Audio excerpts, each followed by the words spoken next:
Okay, shalom, everyone. Shalom. Shalom, shalom, shalom. All praises to the Most High God, Yahweh, Bahasham, Hamashiach, Yahweh Shai. We are in the second service of our Sabbath day. My name is Yarapah. I will be presiding over the second service, okay? And we're going to get right into it because we were just having a good old time singing about Sesame Street, right? But it makes sense because, Sesame Street is supposed to be a place where children can learn and play. It's good times, it's good vibes, right?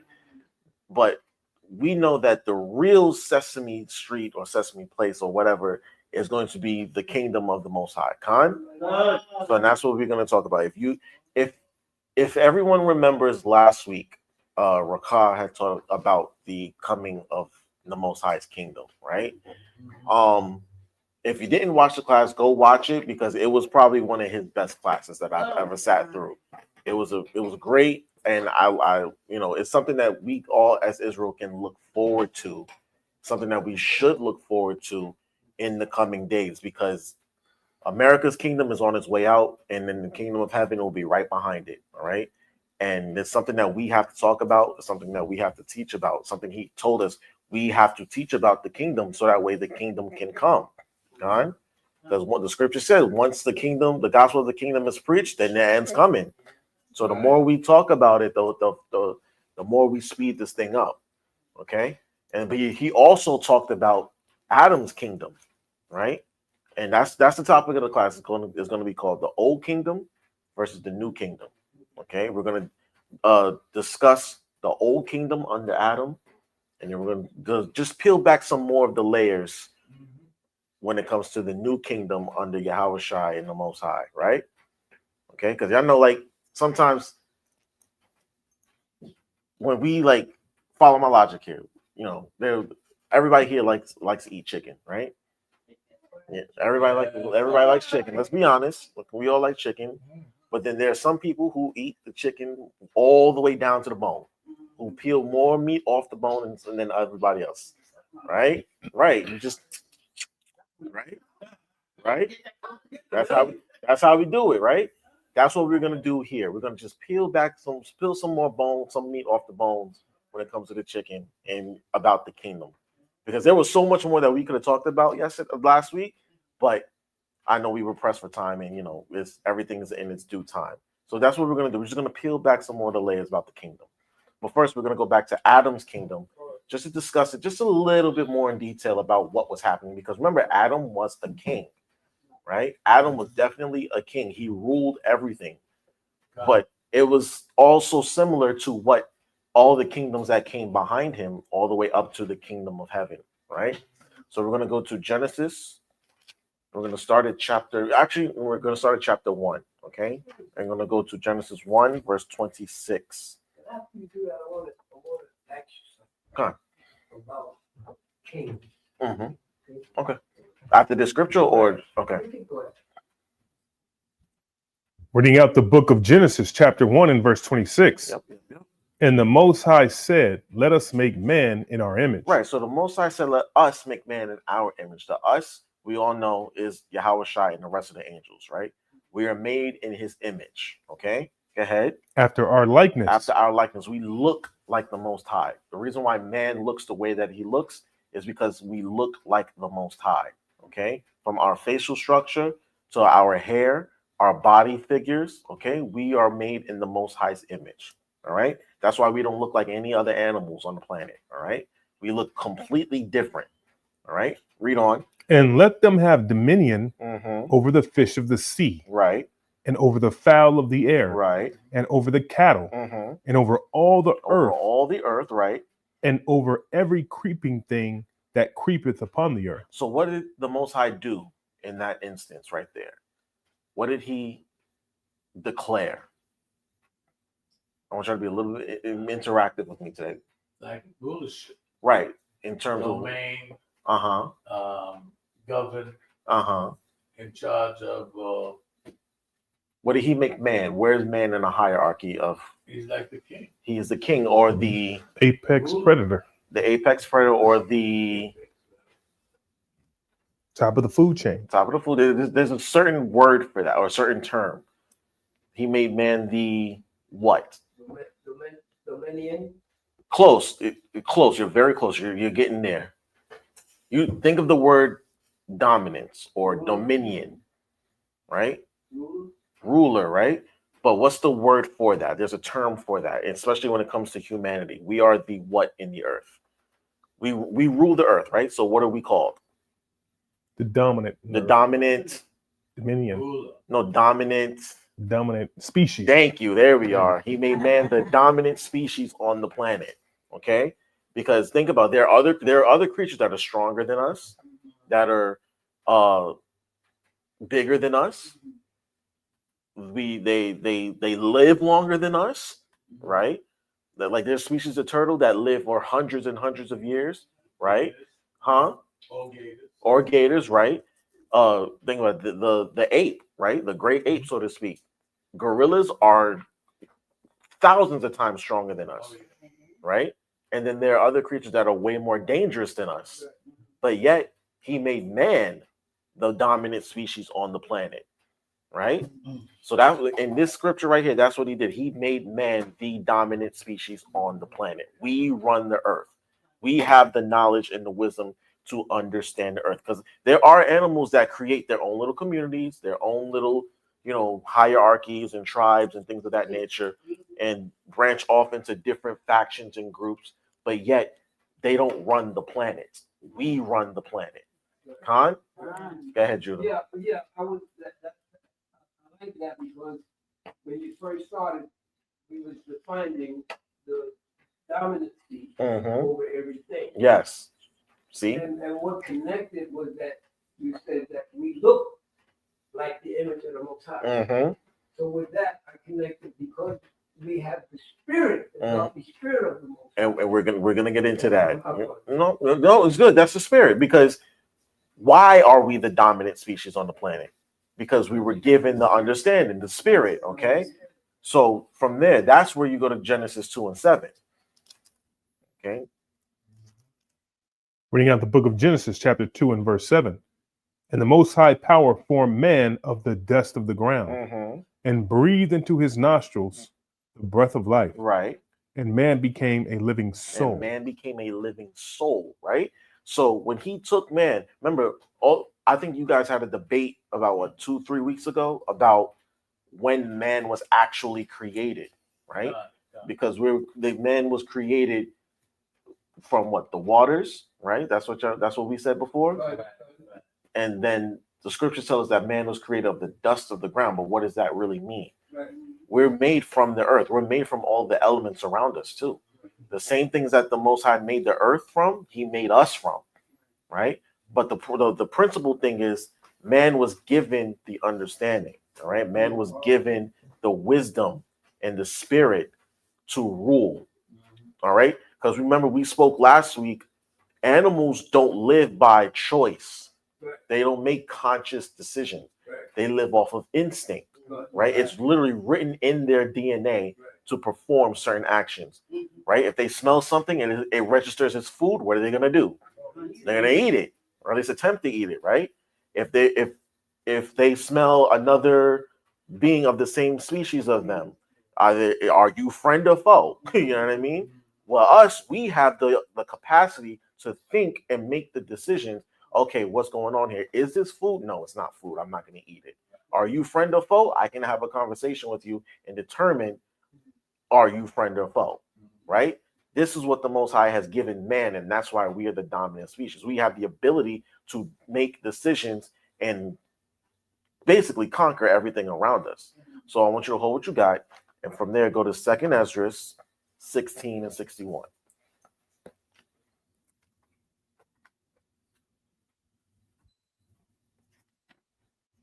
Turn it up a little bit. 2nd Ezra chapter 16, verse 61.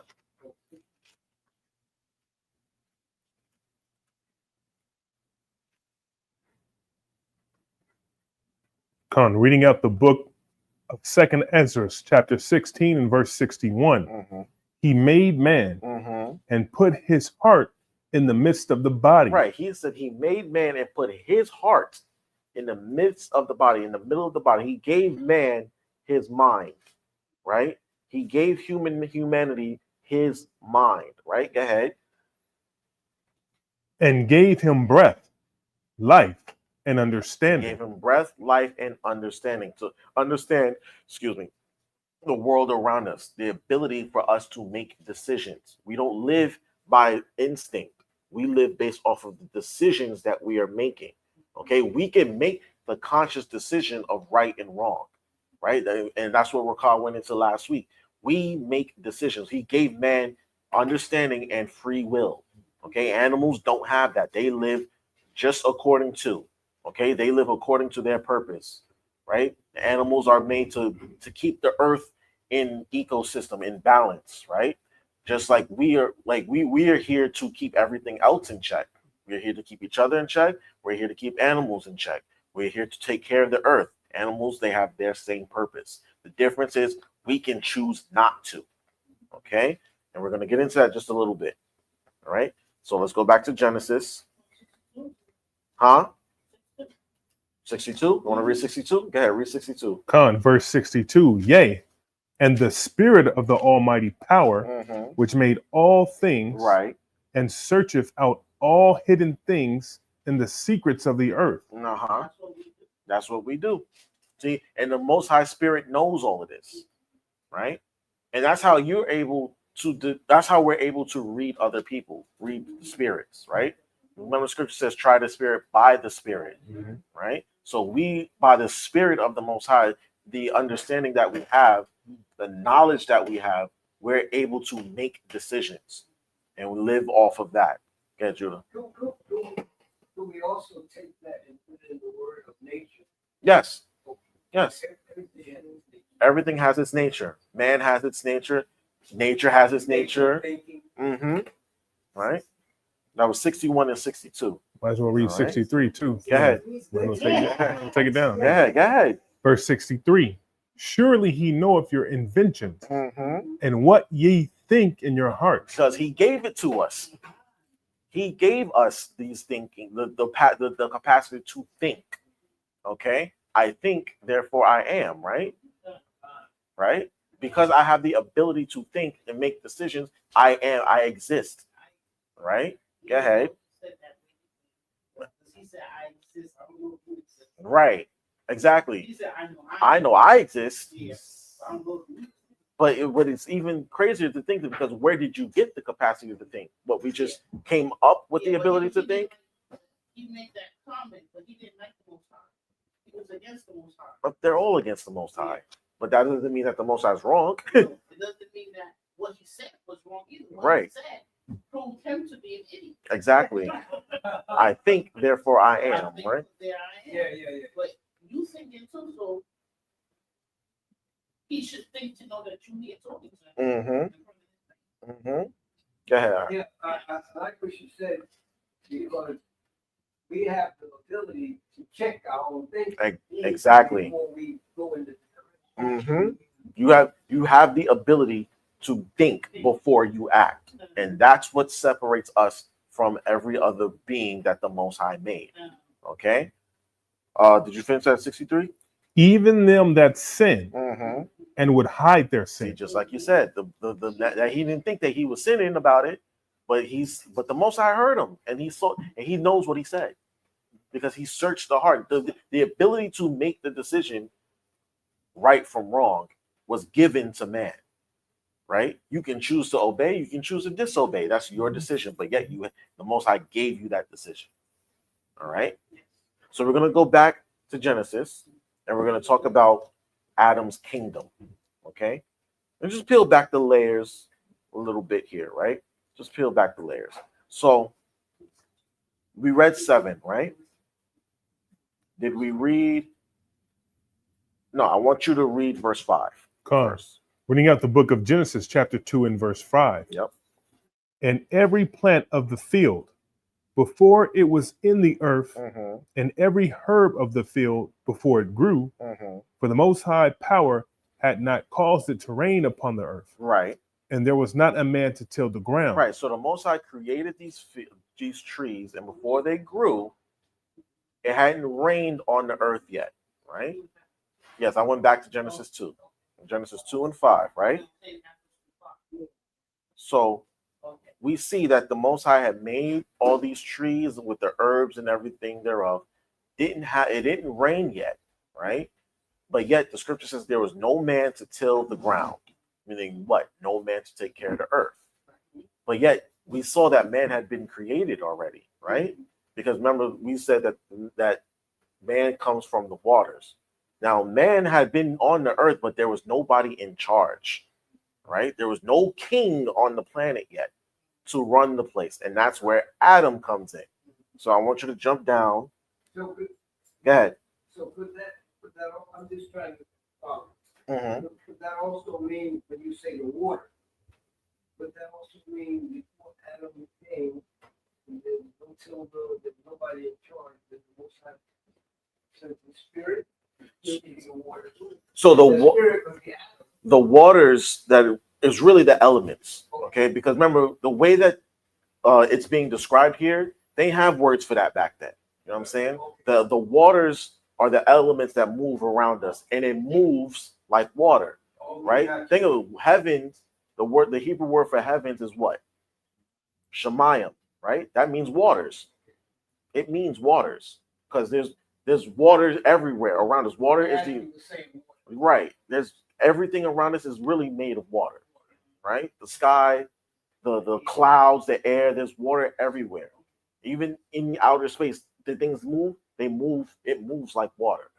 Okay, but that's just how Moses described it because, during our time we have words that can quote unquote better describe it. But he's just seeing it. He's describing it as he sees it. Okay, because remember the Most High showed Adam. He showed Moses everything from the creation.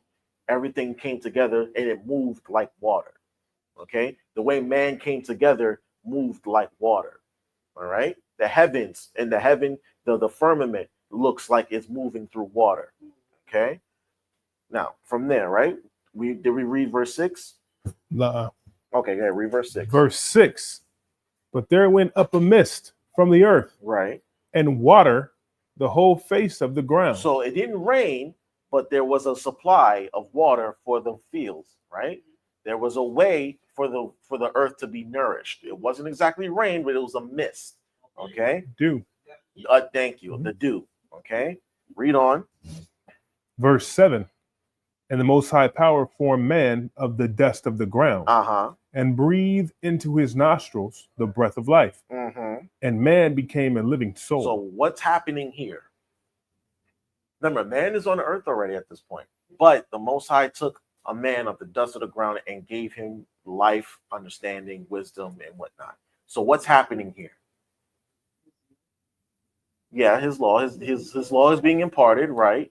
But what is he doing in particular with the man? Go ahead, Judah. Yahweh. So if man was over the head, that dust could mean a low state. Yes. With the knowledge of truth. To do what with him? Good. To raise him up to be king. Thank you. This is what's happening here. It always happens this way. When you read the rest of the scriptures, it always happens. There's an abundance of people, but the Most High said, I'm going to take you, and now you're going to perform my works. I'm going to take you, make you my king, and you're going to lead my people. Because look at what does he do with this particular man in the next verse, right? Read on. Verse 8. And the Most High Power planted a garden eastward in Eden. And there he put the man whom he had formed. So he took that man and moved him, separated him from everybody else, and put him eastward in the Garden of Eden. Right? He made him a king and gave him a what? A king. There you go. Yes. This particular man was taken from the dust of the ground, from a low estate, and brought over here, and he was made king. I always had got a little confounded. Man, I was thinking about it. See now, You see what I'm saying? I understand. I get that because we all thought that. We all used to think that because, like, when the Most High created creatures, did He just create one at a time, or did He create the abundance thereof, and they all branched off and became different animals? Right? Like, they just create one lion and one tiger, and then He created them in abundance. Did He create just one bird, one eagle? No, He created a bunch of different birds, a bunch of different eagles. Exactly. So He did the same thing with man. Because when you read Genesis, get Genesis 5 and 2 real fast.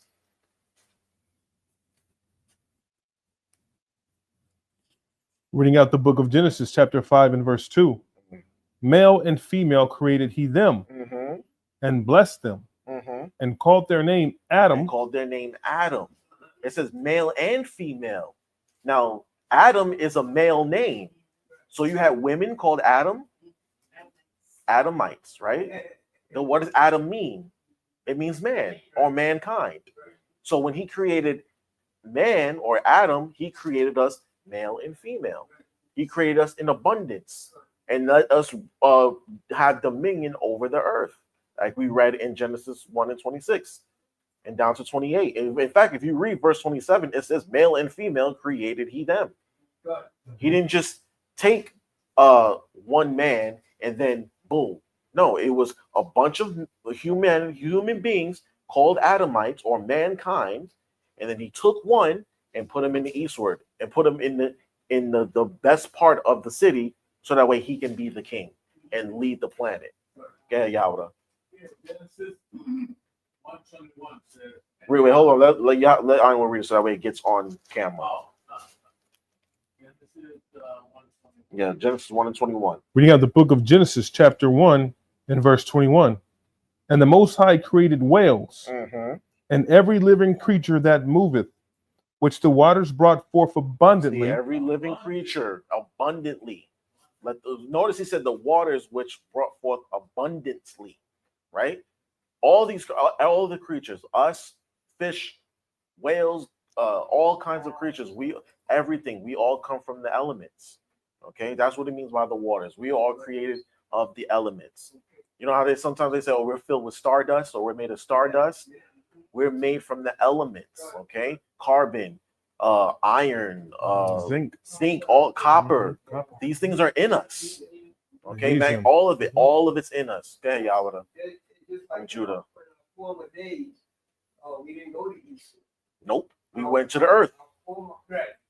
We went to all of the things we needed for nourishment in our body came from the earth, because we are made from the earth.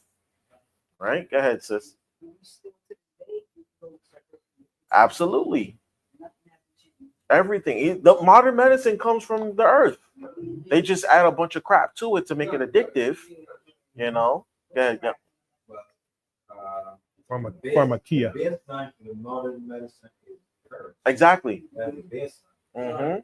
Herbs. Yep. They, like I said, they just bastardize it to the point where it becomes fast acting, and then it becomes addictive. Okay. Pharmakia. Keep the hospital and the pharmacy invisible. So we're gonna get into that real fast. Okay, we're gonna get into that because when we get to the tree of the knowledge of good and evil, this is what it deals with. Okay, so let's go. Let's move along. Start at verse 9. Yeah, because we read verse 8, so read Genesis 2 and 9. Reading out the book of Genesis, chapter 2 and verse 9. And out of the ground made the Most High power to grow every tree that is pleasant to the sight and good for food. Right. The tree of life also in the midst of the garden, and the tree of knowledge of good and evil. Okay. There's a lot that's said there. A whole lot that is said there. He said, out of the ground made the Most High to grow every tree that is pleasant to the sight and good for food. Right. The tree of life also is in the midst of the garden, meaning the middle, right in the center of the garden, and the knowledge of the tree of good and evil. Tree of the knowledge of good and evil. Right. So these trees, right? First of all, he's in where? Where did the Most High put him? But what kind of place did he put him in?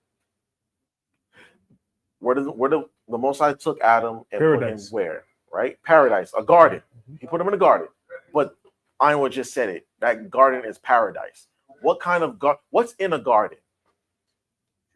Trees and all kinds of things that are good for you, right? It's paradise for him. So this area that he's in, and he's the ruler of it, right? What type of place does he have? He has a kingdom. So what's in his kingdom? Subjects and things of, just things that a kingdom would generally have. Think of like a major city or a capital city, right? Where everything that he has, everything he wants, he can have, right? Everything that's good for him, he has everything that he ever needs, right? He doesn't want for anything. Remember, Adam didn't have to work for anything. But what did the Most High mean when he said he had nobody to till the ground? And then what does it mean when hold on, let me find the scripture. It says that he had to jump to verse 15 real fast. Reading out the book of Genesis, chapter 2 and verse 15. And the Most High Power took the man and put him into the garden of Eden to dress it and to keep it. Now, stop right there. To dress it and to keep it. What does he have to do? In the context of a kingdom, right? Remember, Adam's a king. Eden is his kingdom. He has everything around him that he ever needs. All he has to do is dress and keep it. What does that mean? I want you to put your thinking caps on. Maintain it how? What is he doing? There we go. That's what it is. So he literally doesn't have to dress and keep the garden, meaning clip the hedges and plant the right. Remember, this is a spiritual conversation that we're having, right? Genesis is full of symbolism. He's in a garden, right? What type of garden? What's in the garden? You have different kinds of fruits, different kinds of vegetables, different kinds of trees, different kinds of flowers, all representing what? Different people, right? And from these people, what do they have, right? They have different skills, different ideas, different mindsets. Remember, humanity, we're diverse of thought, right? Everybody doesn't think the same. Everybody doesn't behave the same. But we all have to follow the commandments, right? So Adam, as king, what was his job? Lay down the law. There you go. The Most High gave him the commandments and said, look, I'm going to put you here. You dress and keep the garden, meaning you teach everybody my way. Y'all get it? He is the king. Remember, the Most High put the spirit on him to be the king of the garden. King of them trees. So the trees, so now we know the trees represent who?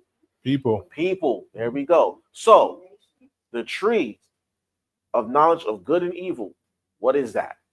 I want to see what y'all think. I don't know what you think it is. The tree of the knowledge of good and evil, what is that?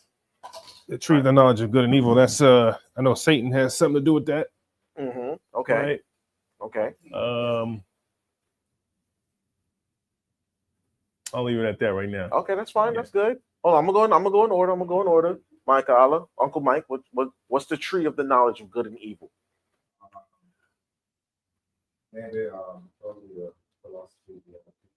Okay.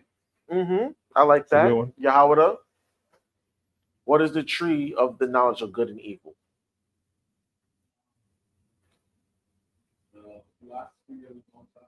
Philosophy of the Most High. Okay. I like that.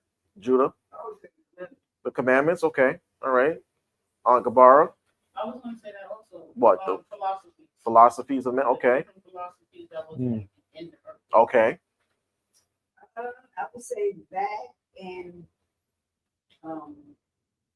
which is supposed to do, what you're not supposed to do. So sin to me is the start of any true good. Okay. I think that was part of it. Okay. Other things I can't think of right now. Okay. You're about to come up. I like the way that everybody was on the same page with that. Good. When you had said you put everything in God, the good and evil.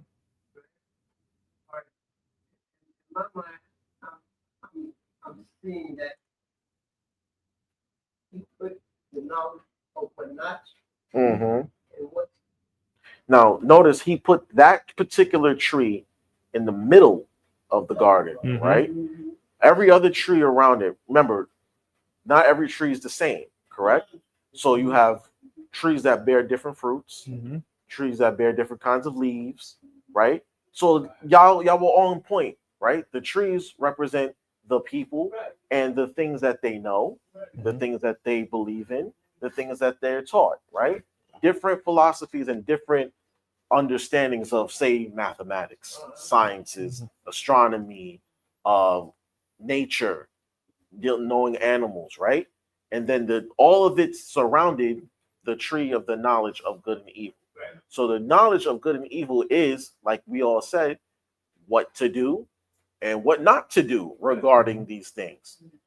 We don't know what these things are, how to use them for evil just yet. Because remember, they were all created for their own purpose, right? The Most High created these things, created the trees to give us what? Oxygen, shade, you know, they absorb light from the sun, breeze, all these things. Animals were created to maintain the ecosystem of the earth, right? But yet we don't know what to do with or how to use them, how to manipulate those things just yet for good and evil. All right, that's what we're gonna get into now. Okay, so That was verse we read 9. verse 15, and we're gonna read 17 now. Reading out the book of 15 down Genesis. to 17. Reading out the book of Genesis, chapter 2, and verse 15. And the Most High Power took the man and put him into the Garden of Eden to dress it and to keep it. Now hold that right there. Y'all see that the Most High gave him power, made him king, right? Hold what you got. Give me Wisdom of Solomon, chapter 10, verses 1 and 2. Okay? Y'all still with me? This is what? 10, verses 1 and 2.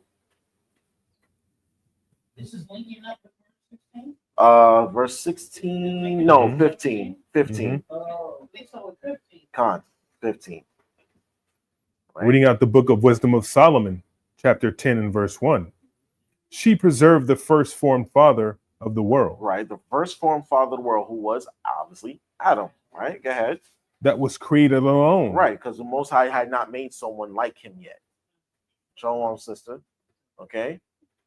No one was made like Adam just yet. He didn't have his equal. Okay?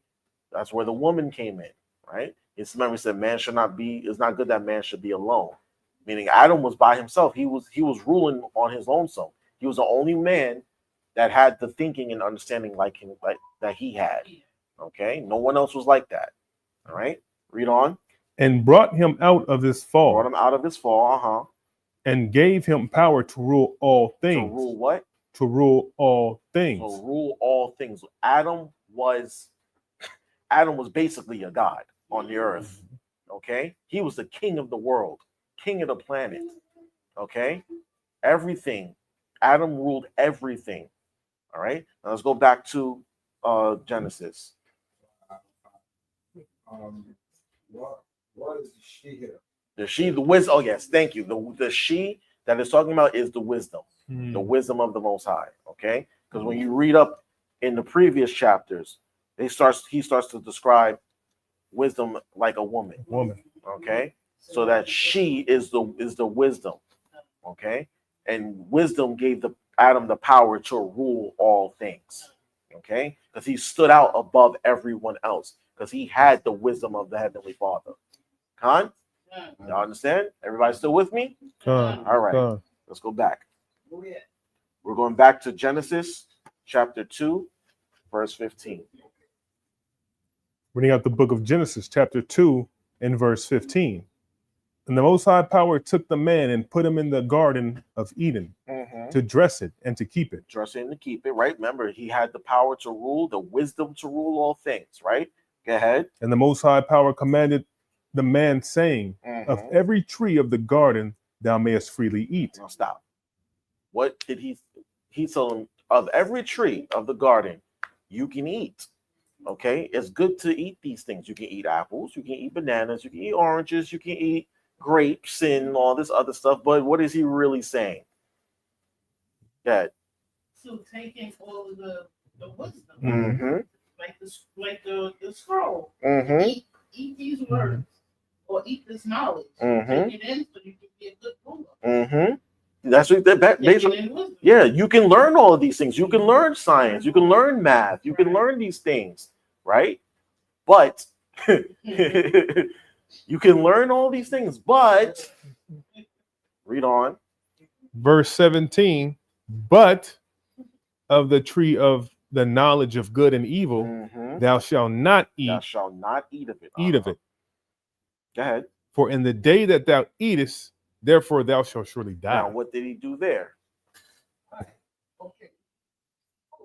No. Go ahead. Go ahead. Because it clicked in your head, right? Go ahead. Say it. What I'm saying, okay, giving you the knowledge of good and evil. No, he said. He said he can eat of every other tree. I mean, you can learn all this other stuff, right? Now, You can learn. You can learn. But what's clicking in my head, you can learn it, but you don't do it. You know what I'm saying? Like okay. Like I go to bed, mm-hmm, right? I go to the bathroom. But when I got to go to the bathroom, I know I got to go to the bathroom. I can't go to the bathroom. So, like, you see what's going on?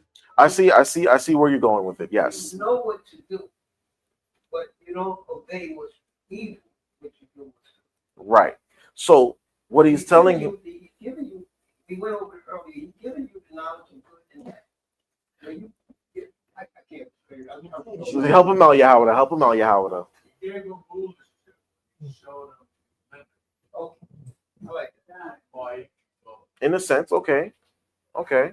What say you, Gabar?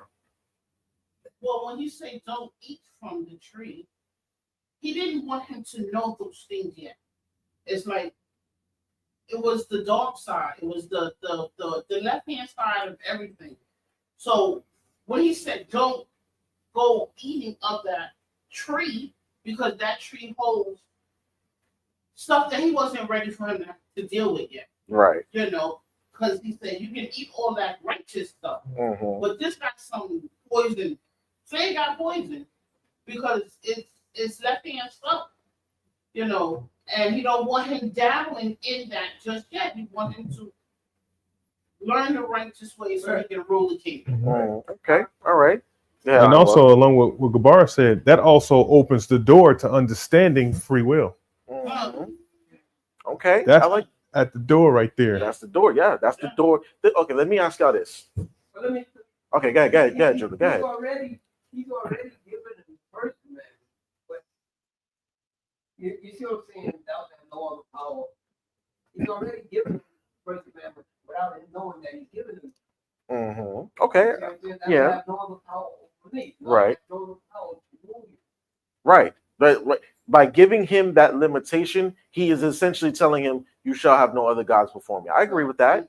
I agree with that. Exactly. So let me ask y'all a question, right? Why do we know what good is?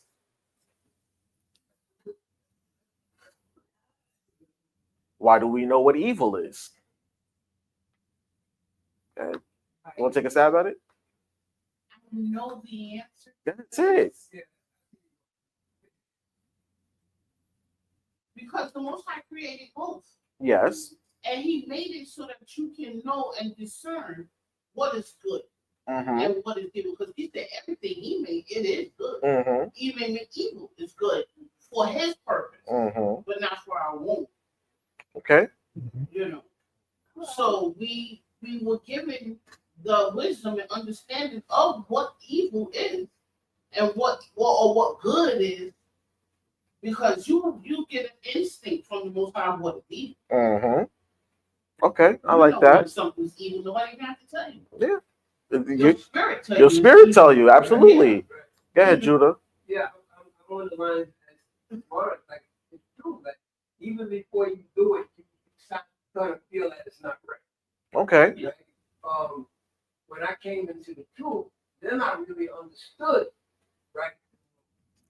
But Okay. before then, if it was no good, I was going to test the waters anyway. Okay. Go ahead, Anwar. Well, at that point, in a nutshell, good and evil would have to be transgressing the law. Okay, yeah.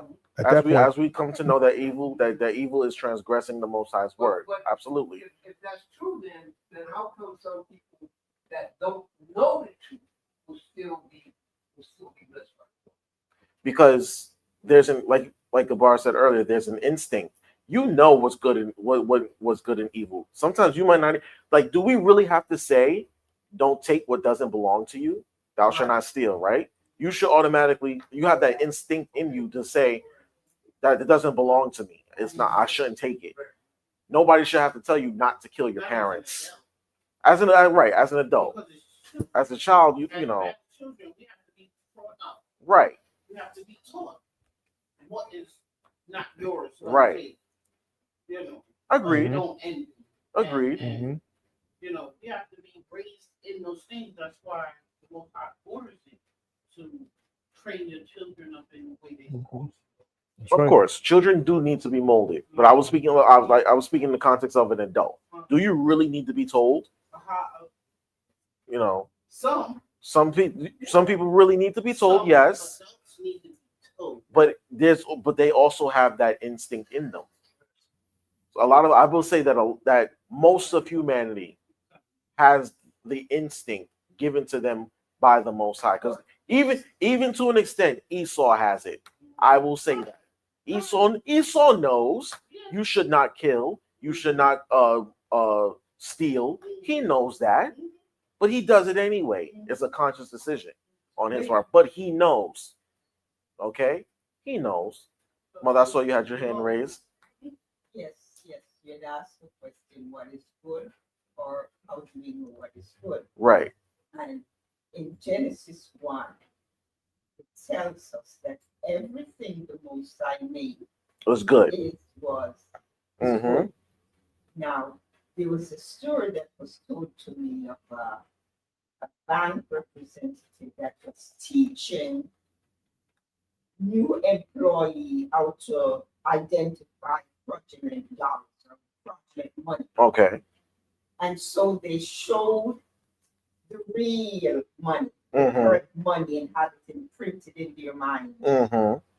So whenever a fake Dollar show up, comes you will up, be able to recognize it. immediately they're able to recognize it. Mhm. So if we get imprinted in our minds what is good in terms of what the Most High made, Mhm. then we will easily then be able to identify what is wrong, what is not correct, and then we'll move. So it becomes instinctive because of that. Agreed. Train them up Mhm. in the way they're supposed to So, go. in a nutshell, right? We know what good is because now we know what evil is. We know what evil is because we damn sure know what good is.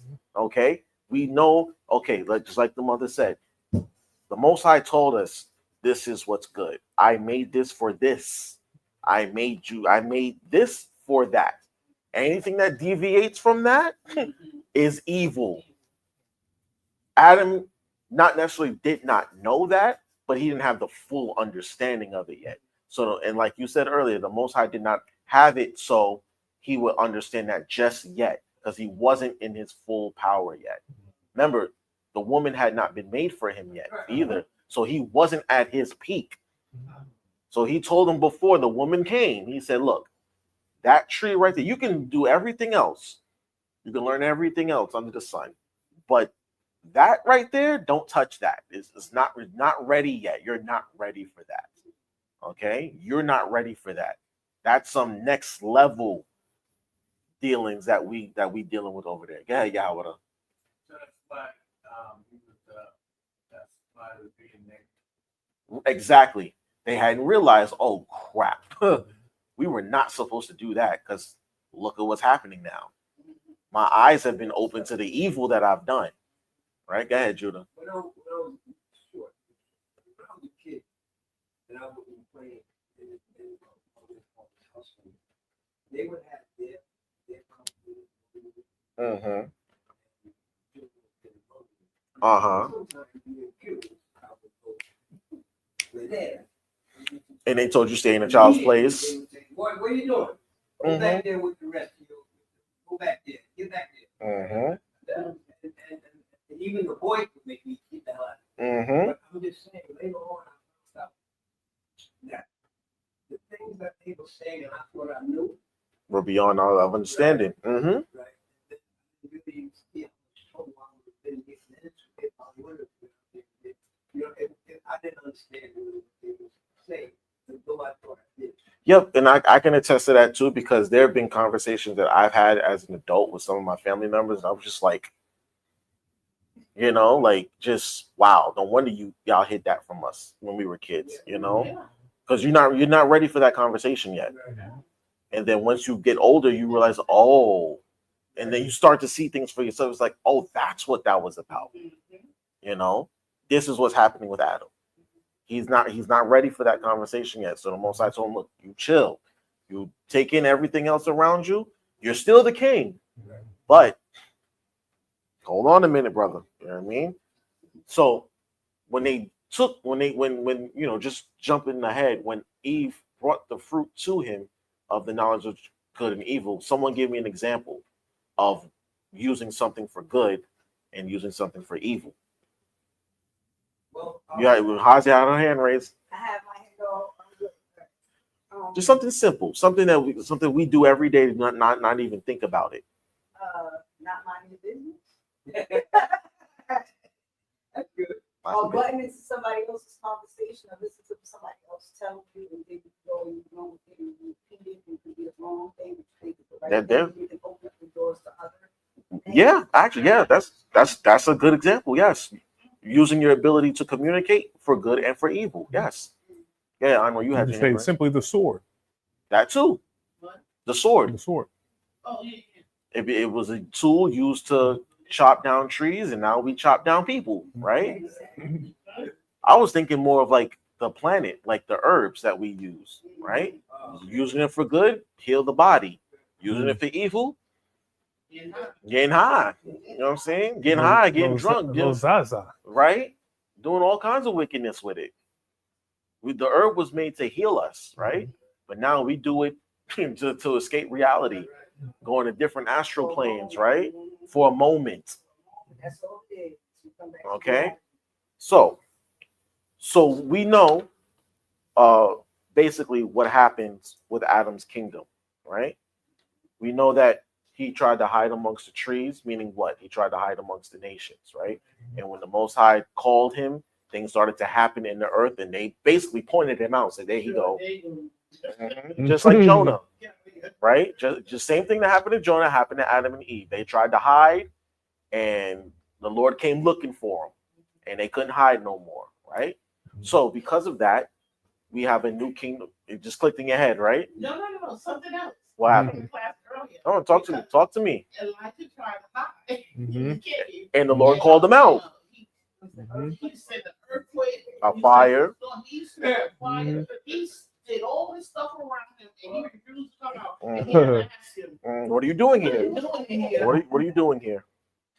Why are you here? He came and searched him out amongst all, and he would not move. He tried to hide amongst the elements. He wouldn't come out again. There you go. See, It wouldn't. it's the same thing. Called him out. What are you doing here? Okay, come on out.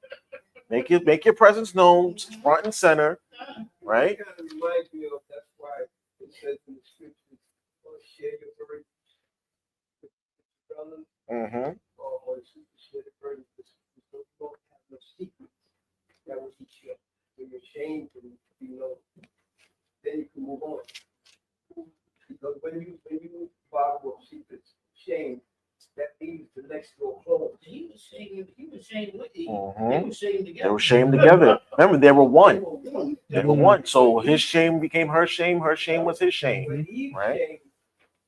shamed, she went through some stuff, real bad stuff. And she's because still she going seen through it. Adam was so grieved to the point of dying that she begged for, to relieve them of that guilt or whatever. So now, If you go to the, I'll show you. real fast, right? when you go, let's go to Genesis chapter. Wait, read Genesis 2:15 again, please. Genesis 2:15. Reading out the book of Genesis, chapter 2 and verse 15. And the Most High Power took the man and put him into the Garden of Eden to dress it and to keep it. Right. Remember, what did we say that meant? That Adam's job was to dress and keep the garden, right? What does that mean? Right. He was the lawgiver, essentially, right? He was the lawgiver. So now I want you to jump to chapter 3, verse 1 and verse 1 to 3. Reading out the book of Genesis, chapter 3 and verse 1. Now the serpent was more subtle than the beast of the field, which the Most High Power had made. Right. So this particular person or this particular person from this particular group of people were more subtle than any other people on the planet. They thought differently, right? Their nature was that of a serpent. Okay, read on. And he said unto the woman, Yea, have the Most High said, Ye shall not eat of the tree of the garden? Right. So this serpent comes to Eve and says, trying to have a conversation with her, talking to her. Look, talking to the queen, essentially. Can you eat of it? Can y'all learn this?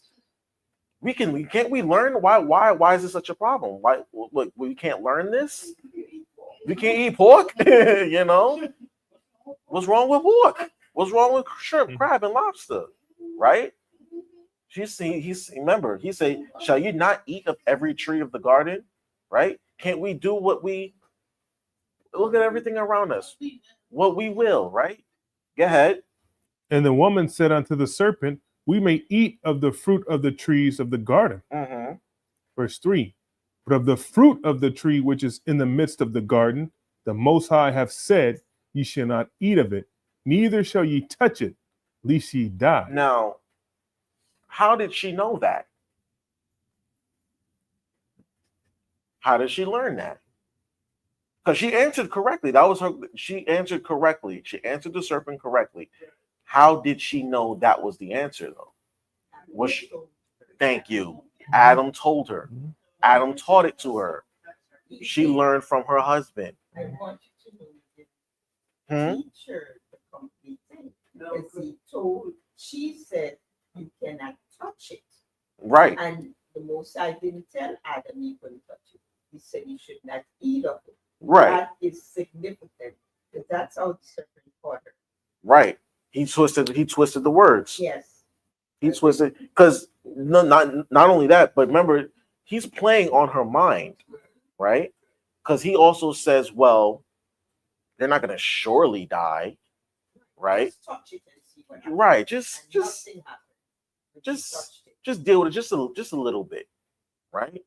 Adam taught her what to do because remember his job was to dress and keep the garden, meaning he was the lawgiver. What he said goes. That came from the Most High himself, right? And the Most High told him, every tree of the garden thou mayest freely eat, but of the tree of the knowledge of good and evil thou shalt not eat of it, right? Then, like you said, Satan says, had the Most High said, ye shall not eat of every tree of the garden? And she says, we may freely eat, but the tree that is in the midst of the garden, right? Ye shall not eat of it, neither shall ye touch it, lest ye die. The Most High actually never said you can't touch it. See?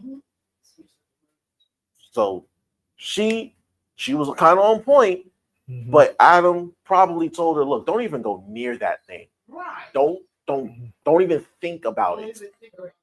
Right. Got so much over here. Yup. Don't worry about that. Don't even think about it. Okay? No, go ahead. Wait, hold on. Judah first. Go ahead. I might have been. Oh, but he was king. Oh, I jumped down a little bit. I jumped down to 3 verse 1 because I wanted to get to the point that Eve was taught by Adam. Because remember, his job was to dress and keep the garden, meaning he was the lawgiver, right? He was the one who was teaching the scriptures essentially as the king, right? Eve comes later, and notice Satan went to Eve.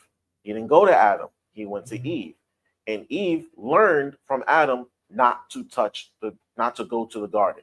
I'm not to go to that particular tree.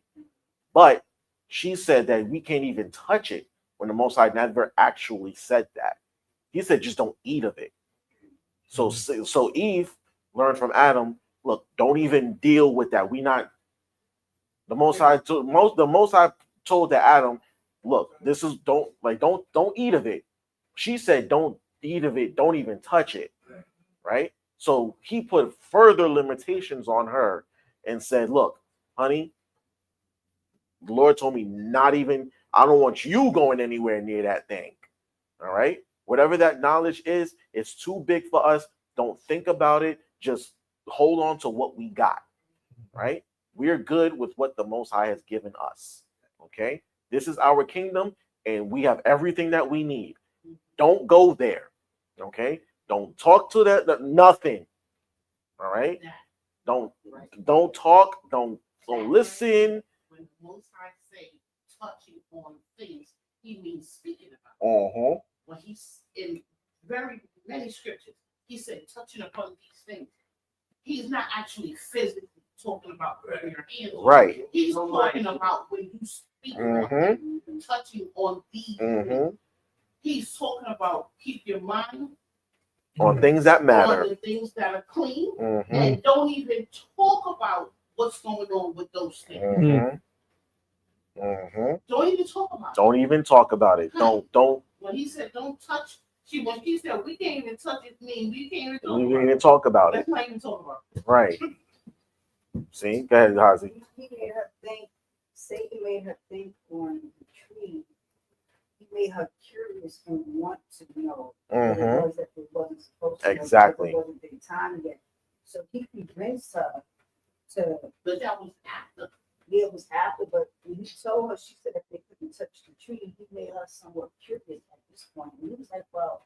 But it was after her response. Oh, we can't even touch it. You can't even touch it. So now he's challenging her.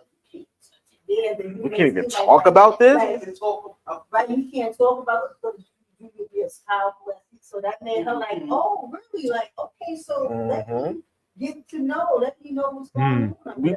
We touched on this a long time ago. We touched on it a long time ago. What Satan did essentially was just sow that seed of doubt in her. That seed of unbelief in the Most High's word. Okay, and that's how it all happens. Okay, that's what led her to go beyond her curiosity and start dabbling in what she was not supposed to dabble in, and got her husband caught up in it. Because he was supposed to shut down. Exactly. That was his job, to dress and keep the garden. He was supposed to say, no, I told you not to touch that tree. Don't even deal with it. Now I got to go pray for you. I got to go to the Most High for you because he blamed her anyway. Right. He blamed the Most High. That's what you gave me. She hard. See? So in the end, he said the woman you did. He tried to play the same trick with Joe. Joe wasn't going for it. So from there, I want you to jump down to chapter 3, verse 22. Reading out the book of Genesis, chapter 3, and verse 22. And the Most High Power said, behold, the man is become as one of us. Now, the man has become as one of us. He's like us. 3 and 22, right? He said the man is become as one of us, meaning he's got the knowledge now. Okay, he's got the knowledge. Go ahead. To know good and evil. So now man knows good and evil. Now, which one took precedent over the course of time? Evil, exactly. Evil has reigned since then, since this moment.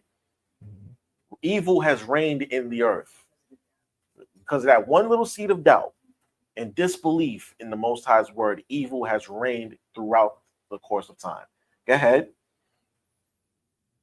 To know good and evil. And now, lest he put forth his hand and take also of the tree of life and eat and live forever. Because now since evil is in the earth now, if we let him, if we don't stop him, evil will just completely reign supreme, and all that is good, it will be done away with. Right? Say again. And I said, that's why the tree of life, which is a Mashiach Mhm. Yahweh. Right. Now this is what happens now. This is the punishment. Go ahead. And also, that's when death was activated. That's when death came into the world. That's when death was activated. Now he can't live forever with knowing this stuff. If not, if he lived forever, evil will live forever. So now that's when now I got to kill him.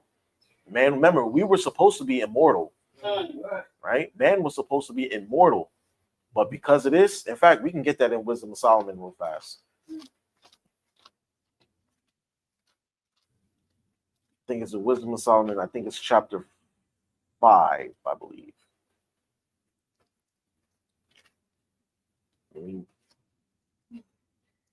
I think it's chapter 5.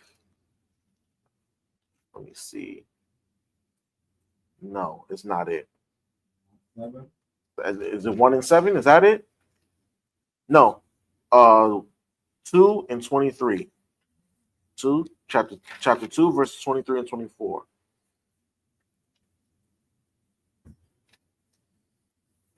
Reading out the book of the Wisdom of Solomon, chapter 2 and verse 23. For the Most High Power created man to be immortal. See, we were supposed to live forever, right? Go ahead. And made him to be an image of his own eternity. Right? So we were supposed to be the glory of the image of the Most High, right? Go ahead. Nevertheless, through envy of the devil, came death into the world. And I literally just said that. He literally just said that because of that, death came into the world, right? Go ahead. And they that do hold of his side do find it. And they that stay on the left-hand side, they find death. The wages of sin is what? There you go. So because of that, just like Anwar said, because of that, death came into the world because of what we read in Genesis 22. I mean, 21, 3 and 22. Death came in the world because of that. So the Lord said, no, man can't live forever now with this knowledge. He can. He has to die. All right. Now, here's where I want to get to. Go ahead.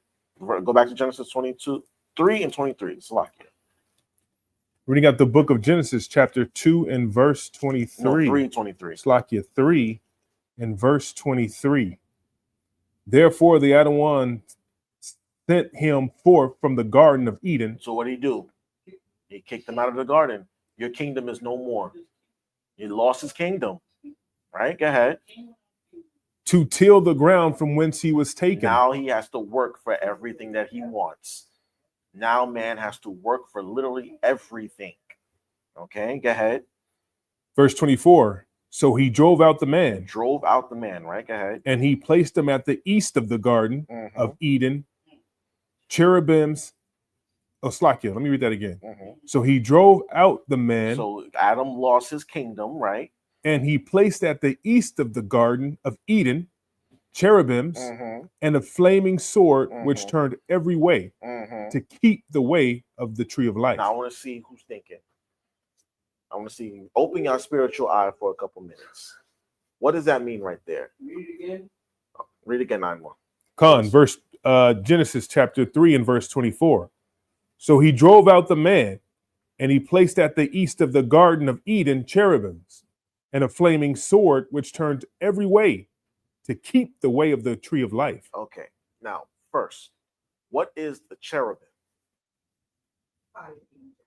Fire angels. Okay. But they're specific kind of angels. Cherubims are specific. Say again? Fire angels. What do they do though? They're protecting the tree of life. But there's another set of cherubims too. The seraphim. That's what I was thinking of. The cherubims, right? What do the seraphims do?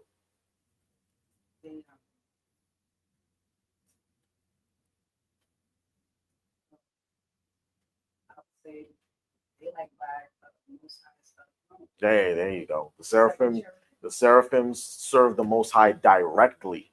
Okay, they move him about. Those were his chariots, so to speak. They move his throne about. They serve right at his feet. Okay, and the cherubims, like the mother said, they protect the way of the garden. But what does that mean, though? It says that that they put the east of the garden cherubims and a flaming sword which turned every way to keep the way of the tree of life. What does that mean? That nobody can enter in. Well, okay, nobody can enter in. Good. Now, So what's happening? What happens? What does that? How does that relate to So us? the tree of life can always continue to be here. Like, it's like they defend the truth. They defend the truth. Okay, all right. You're getting there. You're getting there. You're getting there. Go ahead. You Iowa. can't go back. Can't go back to where? You can't go back to the original way it was. it's being protected even now to the tree of life. Okay, so what? What is Yahushua? What's Yahweh Shai? It's the tree of life. Yahweh Shai is the tree of life. Mhm. Yes. But Now, it's go ahead. Go ahead. No. Y'all are thinking. I like the way y'all are thinking. He's giving us another shot, but as it is right now, before him, what? it's like they're protecting the way so that the way doesn't get lost by man. You know, we have to know this. Mm-hmm. And if the evil side had taken over, It would have been lost. it would have been lost. Mhm. So it's protected in a way that we still have access to it. So we can still learn it and we can still follow the way. Now, is it? That makes sense. Do we have all of it though? No, Okay, that's what I was trying to get to. and we won't until Yahushua comes back. That's what I'm. Yeah. Perfect. So the cherubims are protecting the most pure knowledge from the Most High right now in the garden, right? Because there's literally nowhere on the earth where there's a fire just surrounding a particular area in the earth, Yeah. and know we that can't the cross it. Eden was in Israel. Right. We do know that. It's Right. not the East. So we know.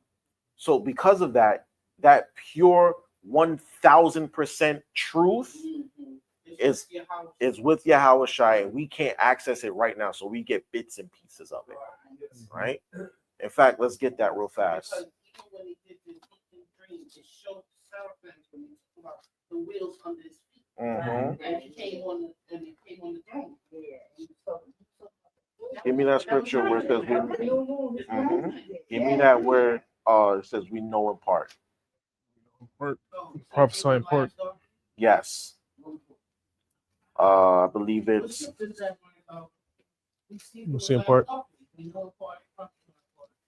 it's in 1 Corinthians.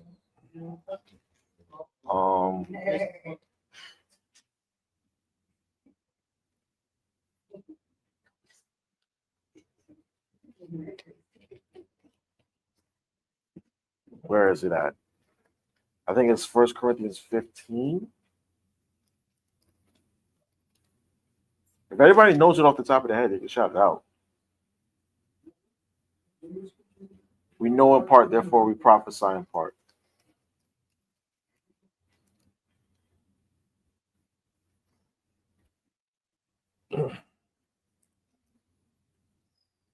Where is it? We'll just get it. Search it.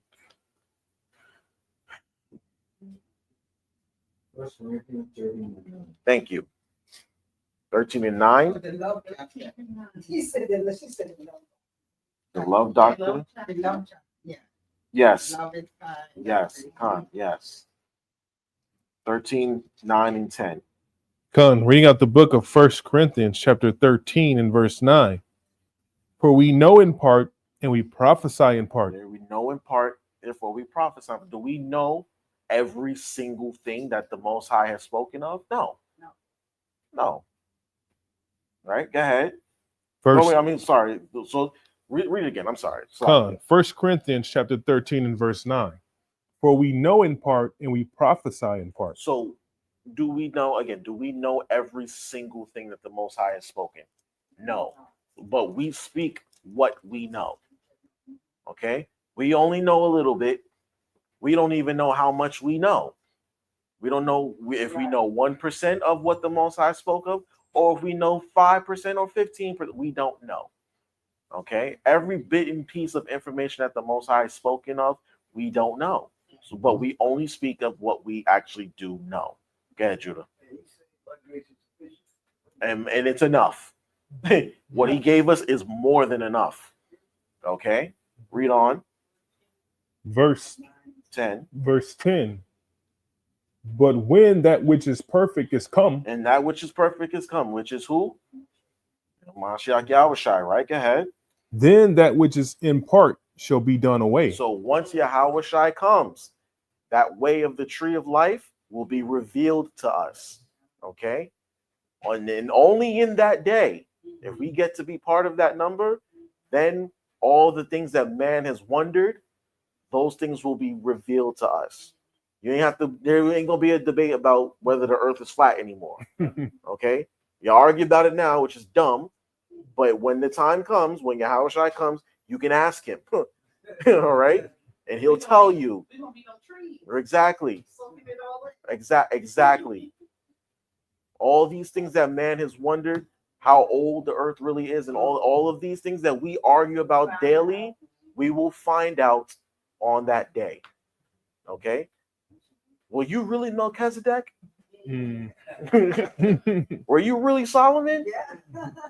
All these stupid doctrines that we fight about, they will all be put to rest on that day. And only then. I didn't know you were black. There you go. All the truth will be, the way of the tree of life will finally be revealed to us in the end. Okay? So until that time, let us not fight about these idiotic doctrines, right? All right? And there's going to be a lot of things in that day that we're going to be rejoicing about. All right? So let's get into the actual kingdom that will come. All right? The actual kingdom that will come. Let's go to Revelation 21. And we're going to start at verse 1. Yes. So y'all saw what happened to that old kingdom. Okay? It fell and the king was banished, right? And eventually that area, the landmass, when the flood came, right? I was doing some research earlier about where the Garden of Eden is. They were like, well, we can't really pinpoint it per se because the flood changed the earth, right? Remember, it says the foundations of the deep broke up. So the geography of the earth is way different than it was back in the day. Go ahead, Yawada. Why is that? Because Israel fits the geographic description. It does. And that's the Most High's chosen land. Yeah. Well, that the exact location that nobody knows, but the general area we understand it to be, Israel and the true borders of the land of Israel, not that or the state of Israel, so to speak. Israel is a lot bigger. The land that the Most High gave us is a lot bigger than what we see the state of Israel to be. So the exact geographic location of the Garden of Eden, it might be a wasteland at this point in time. Some of it might be underwater. Some of it might be. There you go. Because they build on top of old cities and stuff. They excavated the city of David like it was underground. Exactly. Because exactly.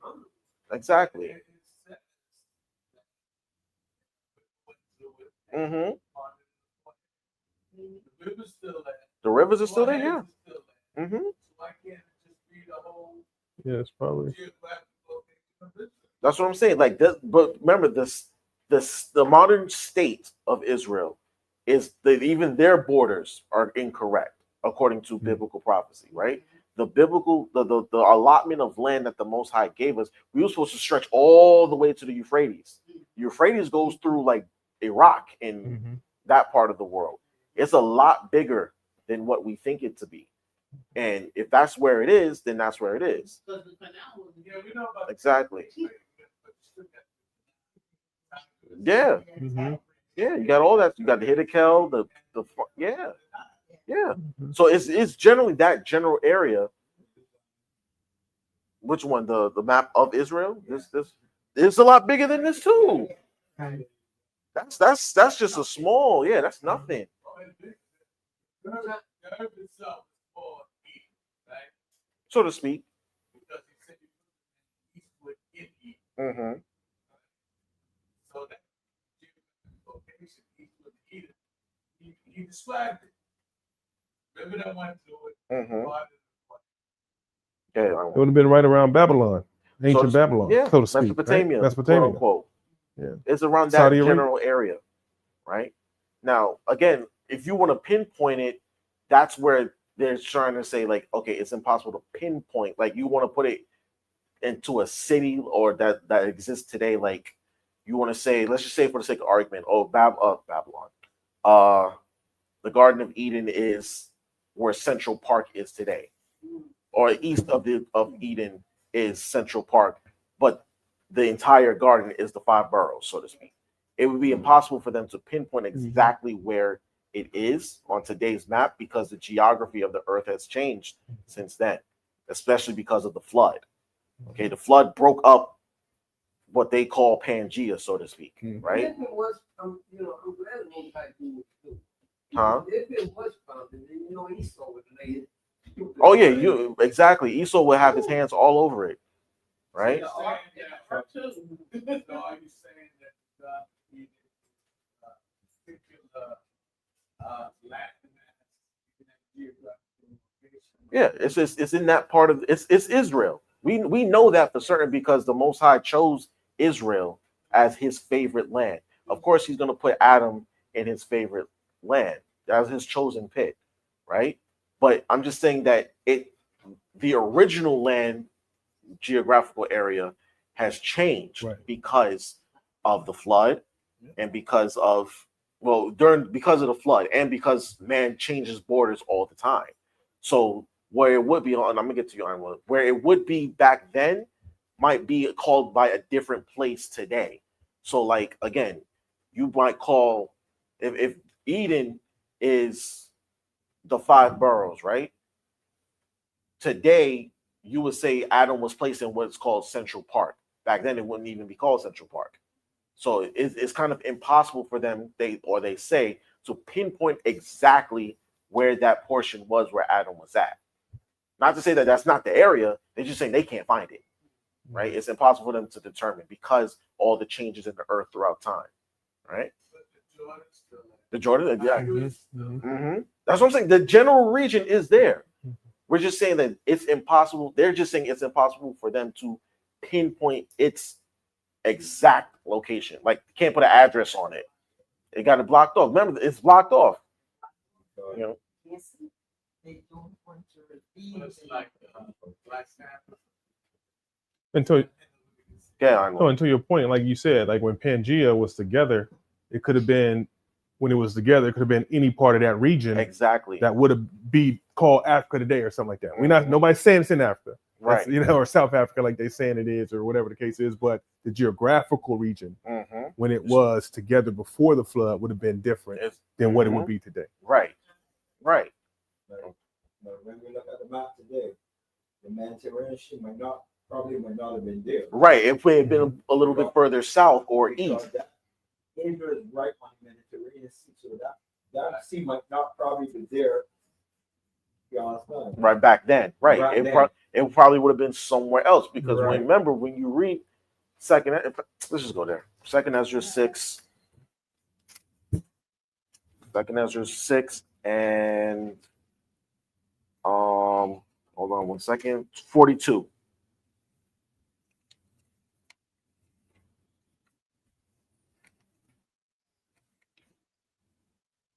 Second Ezra 6 and 42. Reading out the book of Second Ezra, chapter 6, and verse 42. Upon the third day thou didst command that the water should be gathered in the seventh part of the earth. Right. So all the water in the earth was in one place. Right? Read on. 6 parts hast thou dried up. So the other 6 parts of the earth was all land. So all the land was gathered together in one place. All the water was gathered together in one place. What they would call, quote unquote, Pangea, right? The land mass was just all in one. Land here, water here. It wasn't like this back then. It wasn't separated as it is now. The flood, the flood broke all the land mass up because the scriptures literally say the foundation of the deep was broken up.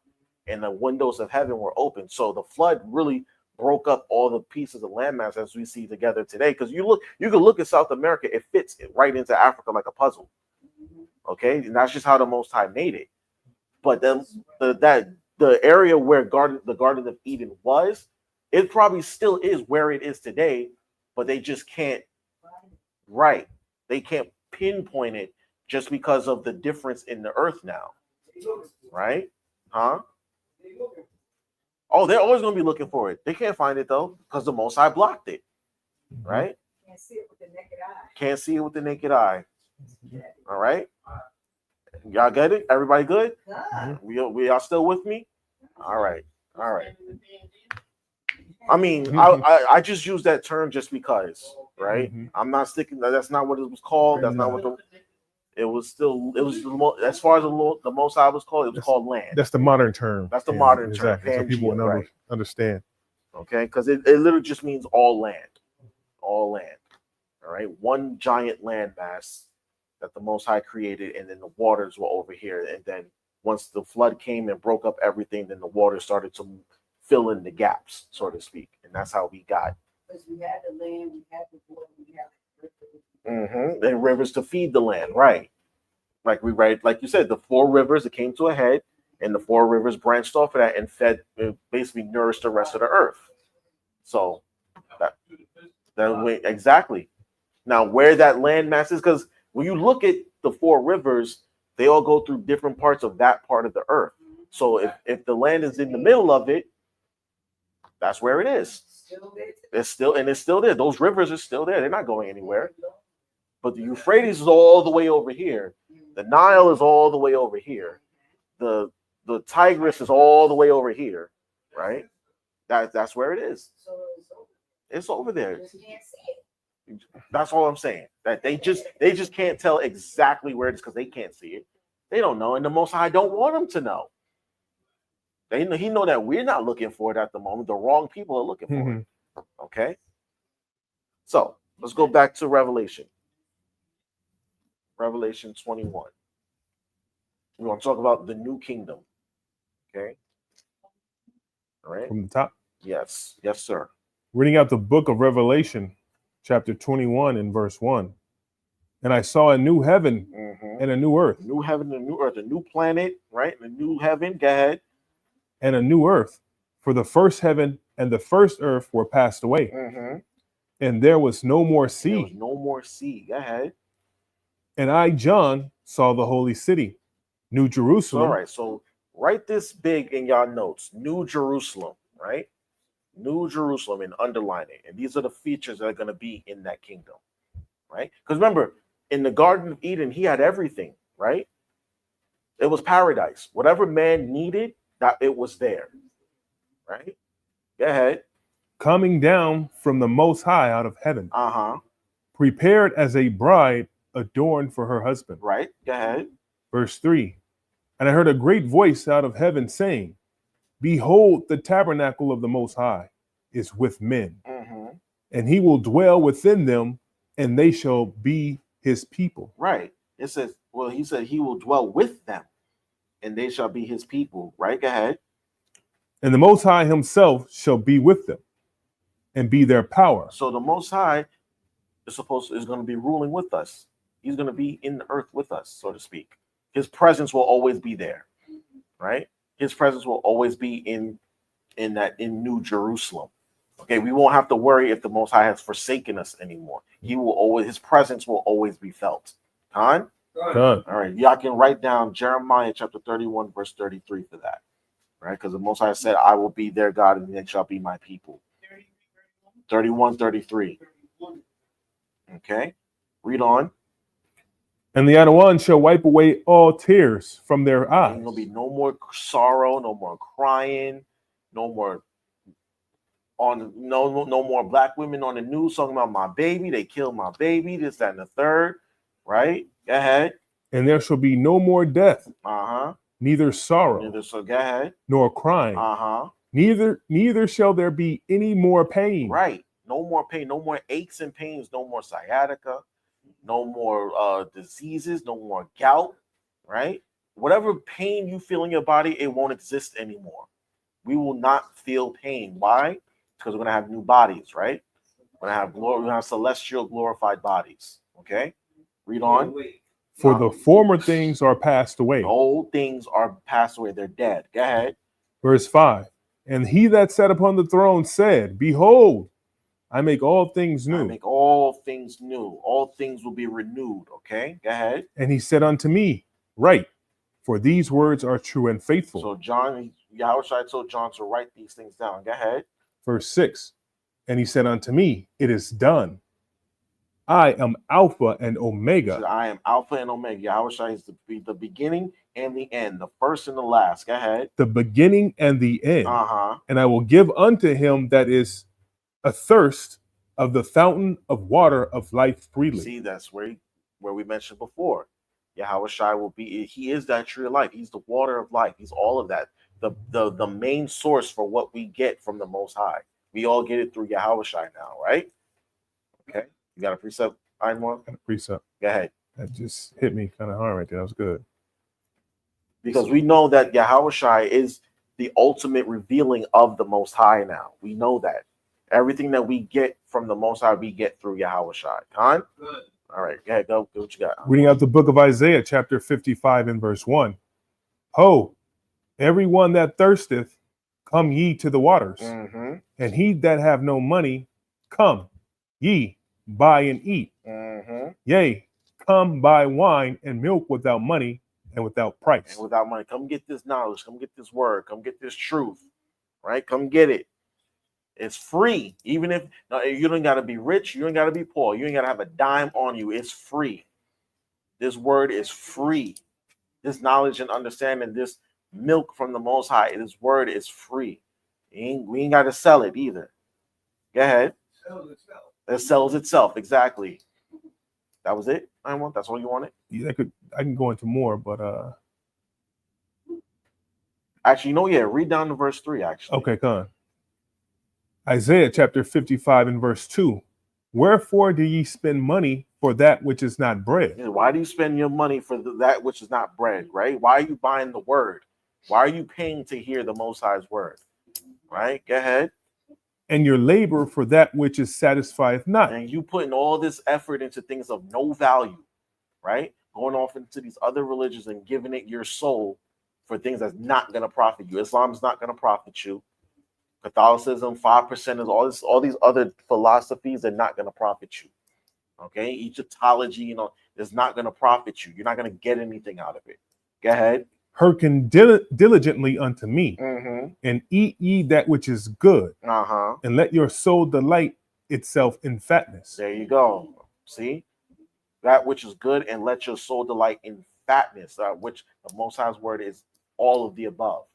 Okay, read on. Incline your ear, Uh-huh. and come unto me. Right. Hear, and your soul shall live. Mm-hmm. And I will make an everlasting covenant with you. And that's what he did with Adam. He said, incline unto my ear, hear, and your soul shall live. Man was made a living soul because he got the word. All right. He was given the knowledge and the understanding. All right. All right. Let's go back to Revelation. We got the book of Revelations, chapter 21. Read verse 6 again, please. And verse 6. And he said unto me, It's done. I am Alpha and Omega, Mm-hmm. the beginning and the end. Mm-hmm. I will give unto him that is athirst of the fountain of the water of life freely. Freely. Okay. We giving it freely. All right. Go jump down to verse 10. Verse 10. And he carried me away in the spirit to a great and high mountain, and showed me that great city, the holy Jerusalem, The holy Jerusalem. Uh-huh. descending out of heaven from the Most High, Uh-huh. having the glory of the Most High, Uh-huh. and her light was like unto a stone most A precious, stone most precious, right? even like a jasper stone, clear as crystal. Clear as crystal. So the city shined like it was a bright light on the top of the mountain, right? Go ahead. Verse 12. And he had a wall great and high, and had 12 gates, Uh-huh. and at the gates 12 angels. So the city is going to have 12 gates around it, right? A gated community like we always spoke about, right? Go ahead. and that the gates 12 angels, and names written thereon, which are the names of the 12 tribes of the children of So Israel. each gate is going to have an angel and the corresponding tribe on the name of the gate. So there's going to be the gates of Judah, Benjamin, Levi, so on and so forth. Go ahead. Mm-hmm. Read on. Verse 13. On the east 3 gates, on the north 3 gates, on the south 3 gates, and on the west 3 gates. So it's going to be a giant square, right? And on each side of the gates, there's going to be 3 gates. On each side of the wall is going to be 3 gates. The north side is going to be here, east side, south side, west side. You're going to have 3 names of each tribe, 3 names of tribes. Go ahead, Uncle Mike. Just like the tabernacle. Yep. Just like the tabernacle. The 3 tribes down here, 3 tribes over here, and the tabernacle in the middle, right? Read on. Verse 14. And the wall of the city had 12 foundations, and in them the names of the 12 apostles of the Lamb. So the 12 disciples, or apostles as they're called, is going to be remembered. That's going to be their memorial. Remember, Yahweh Shai said, you shall be judging 12, you sitting on 12 thrones. Yeah, Uncle Mike. So where's the gate for the Gentile? There ain't one. They ain't get no gate. You mean they don't get a gate? Oh, let me ask y'all a question. Does Judas get a gate? Judas. No. So who's getting his place?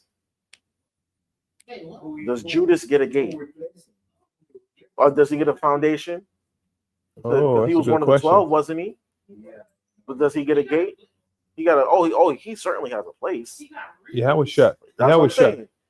Who Yahweh Shai. replaced him? What was the name of the disciple that replaced him? They cast lots for him. What was his name? Barabbas. Baraba. Was it Matthias? Let's see. This was actually a whatchamacallit. What did you say his name was, Mother? It was Matthias. That's right. Matthias. So Matthias is actually going to have a memorial, a foundation in the kingdom. Because that clearly is not going to be Judas. he replaced Judas. He would be entering in his tribe in that gate.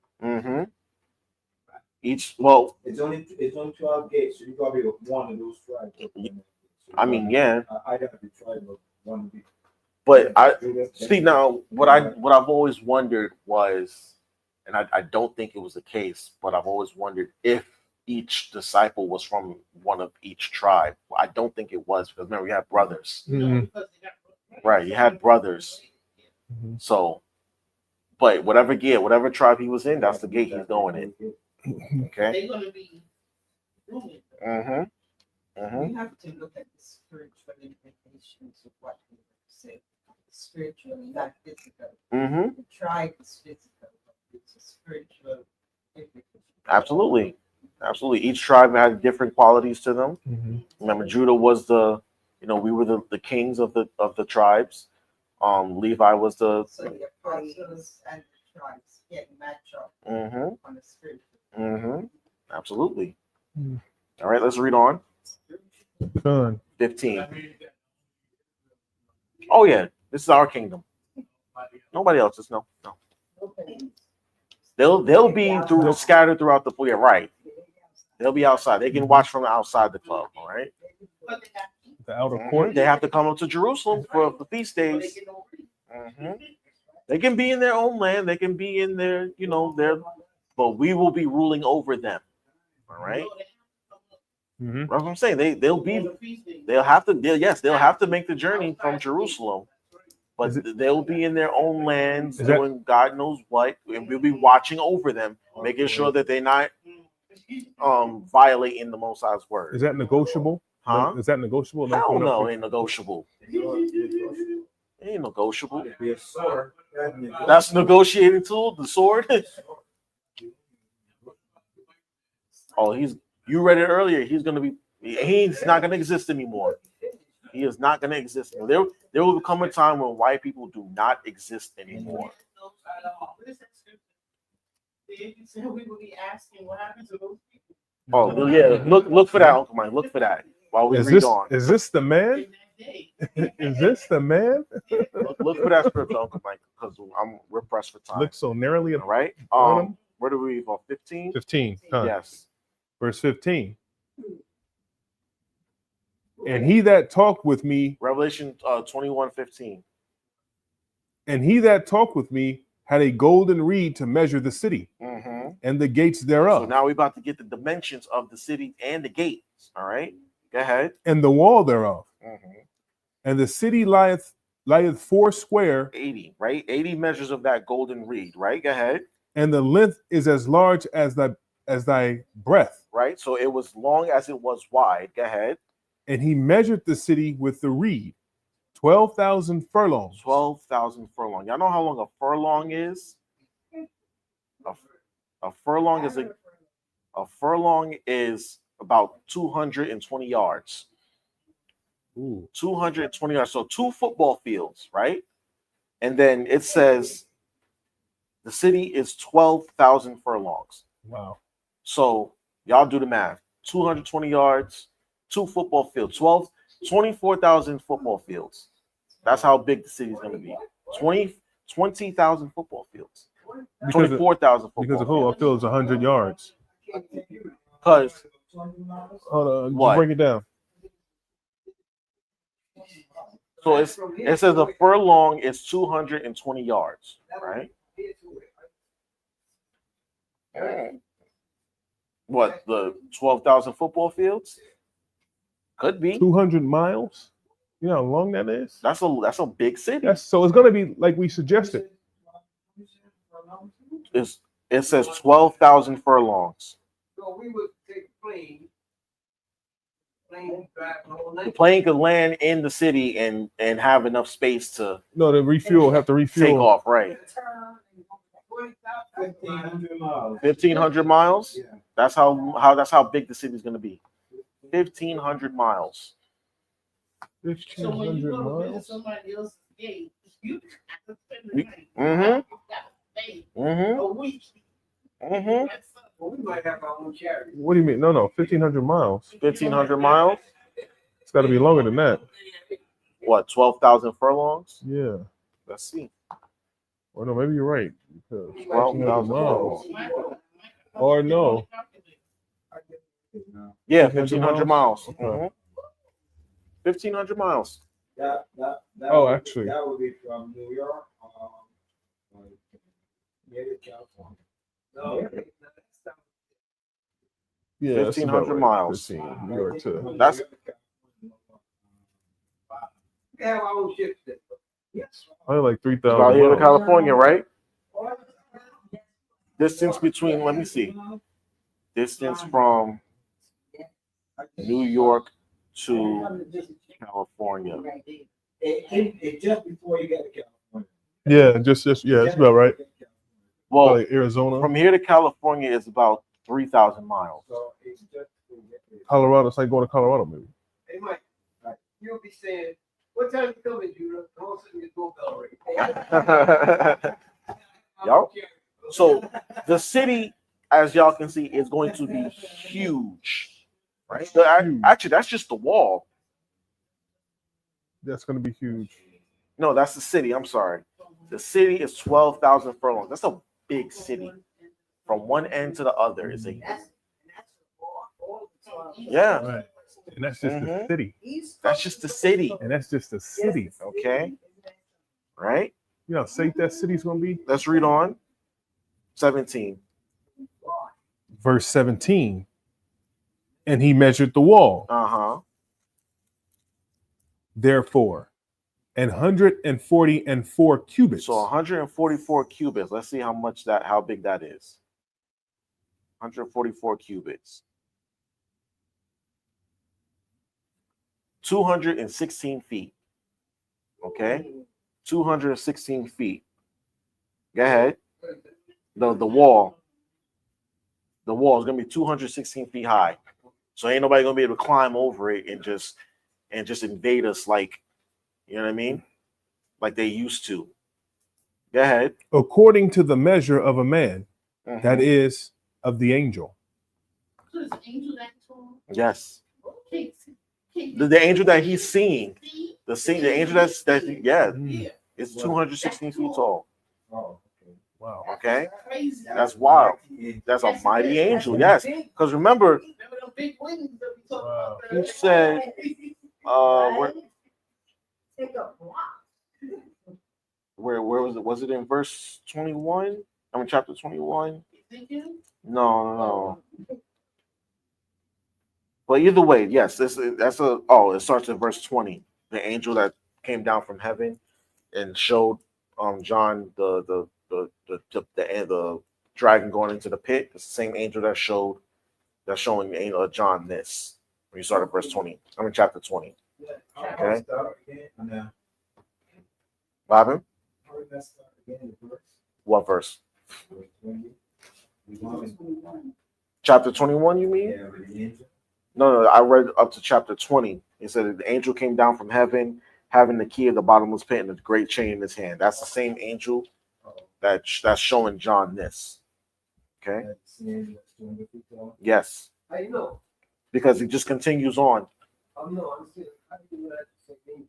Because you started chapter 20, he shows him one vision of the dragon going into the pit, and then he shows him the city coming down from heaven. And on a scroll, it actually wouldn't be a chapter either. It would just keep going down too. Exactly. You see what I'm saying? It's all one continuous story. Yeah. It wouldn't be another chapters and verses came later on. Right.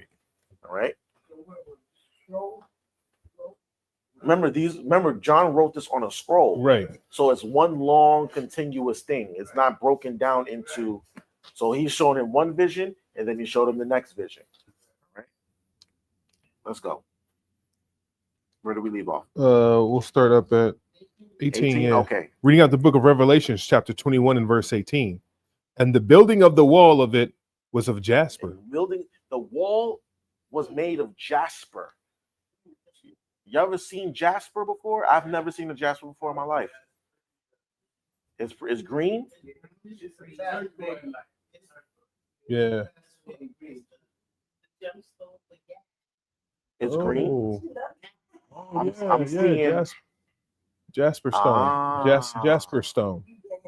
I'm seeing a lot of different jaspers, and it looks like different variations of green. Mm-hmm. Okay, I see one that's red. Okay, so the wall is going to be made of jasper, greenish, reddish. Okay, and it's going to be like clear crystal. It said, go ahead. Oh, was pure, and the city was of pure gold, like unto clear glass, right? So look at that. It's going to be, our city is going to be shiny. You see why he said it's going to be like a bright light, right? It's going to be made of such precious metals and different things that it's going to be like, it's going to be fly, right? Go ahead. 19, go ahead. And the city was pure gold, like unto clear glass. And the foundation of the wall of the city were garnished with all manner of precious stones. Go ahead. The first foundation was jasper. Jasper, right. The second, sapphire. The third of chalcedony. Chalcedony. So sapphire is what? Blue, right? It's a bluish color. I've never seen chalcedony before. Go ahead. Yeah, right. It's just the foundation, right? All these different minerals and precious stones that are just going to be on the foundation, right? And it looks like chalcedony is like a different shade of blue too. All right.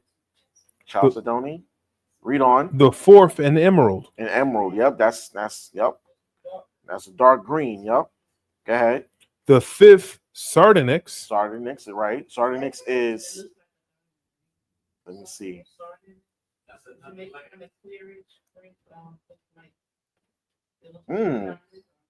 No, sardonyx kind of looks like a orange goldish kind of looking thing. Yeah, Oh, like a topaz. Right. Yes. Okay. Topaz is there. Yeah, this looks nice. Right. Read on. The sixth, sardius. Sardius is, let's see. Sardius stone. Oh, it kind of looks like amber. Look, It's it like looks earth tone. look, it looks like an orangish, Yeah. Those are like you know what I mean? earth tone Yeah. stones. orange brownish. Yeah, Imagine when the earth light tone hits stones, that. like you said. Go ahead. The seventh chrysolite. Chrysolite. That's probably clear. Yeah, sound clear, right? Chrysolite is it's green. More green. More Wow. green. A lot of Look green. at that stone. Earth tone colors, like Look at y'all that stone. saying. Yes. Amazing. Yeah, like grass. Go ahead. The eighth beryl. Beryl is green. We know that. The ninth, a topaz. Topaz. Topaz is like a brownish. Yeah, brownish gold. Yeah, see? Yeah, like this. Topaz. Oh, okay. Okay. Read on. The 10th, a chrysophorus. Chrysoprasis. Like it. Chrysoprasis. Hold on. This is just the foundation. I'm about to look it up now. Chrysoprasis. Chrysoprasis is a Chrysoprasis is like a light green. This look at Chrysoprasis. Wow. This Chrysoprasis. It's like a light green. Go ahead, Uncle Mike. Yeah, Uncle Mike. Go ahead. Go ahead. All right, read on, brother. The 11th, a jacinth. Jacinth is let's see. No, this one's dark. Oh, it's dark, like a dark red. Wow. Look at this. Oh, that's Yeah, it looks like a ruby. Yeah, it's nice. That's beautiful. Ruby. And these are the things that's just gonna be in the foundation. These are the things that we're gonna build our kingdom on, right? Go ahead. And the 12th, an amethyst. Amethyst. Amethyst. Purple. Amethyst is purple. See, amethyst. Oh, that's dope. Wow. Yep, dark Okay, purple. like, Oh, yeah. Mhm. Amethyst. I like that. So these are just the things that are going to be the precious minerals and stones that'll be in our kingdom, right? Go ahead. Verse 21. And the 12 gates were 12 pearls. Uh-huh. Every several gate was one of pearl. Mm-hmm. And the street of the city was pure gold, Mm-hmm. as it were transparent glass. And the streets of the city will be made of pure gold, right? There's a song by Creed is called "By Taking Me Higher." It's like, can you take me to a place where the streets are made of gold? I dream of a place where the streets are literally paved with gold, right?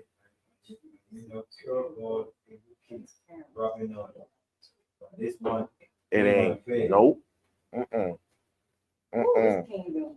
As it were transparent glass, you can see through it, right?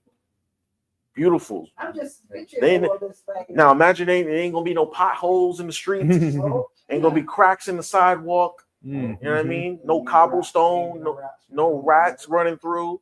You know what I mean? It's gonna be pure gold. Go ahead, sis. the colors that you showed of the stones. If you look over here, those like the colors you looking at that you showed.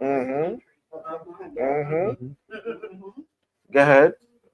Verse 22. And I saw no temple therein, for the Adawan Most High Power Almighty and the Lamb are the temple of it. See, we won't need a need for a physical temple, right?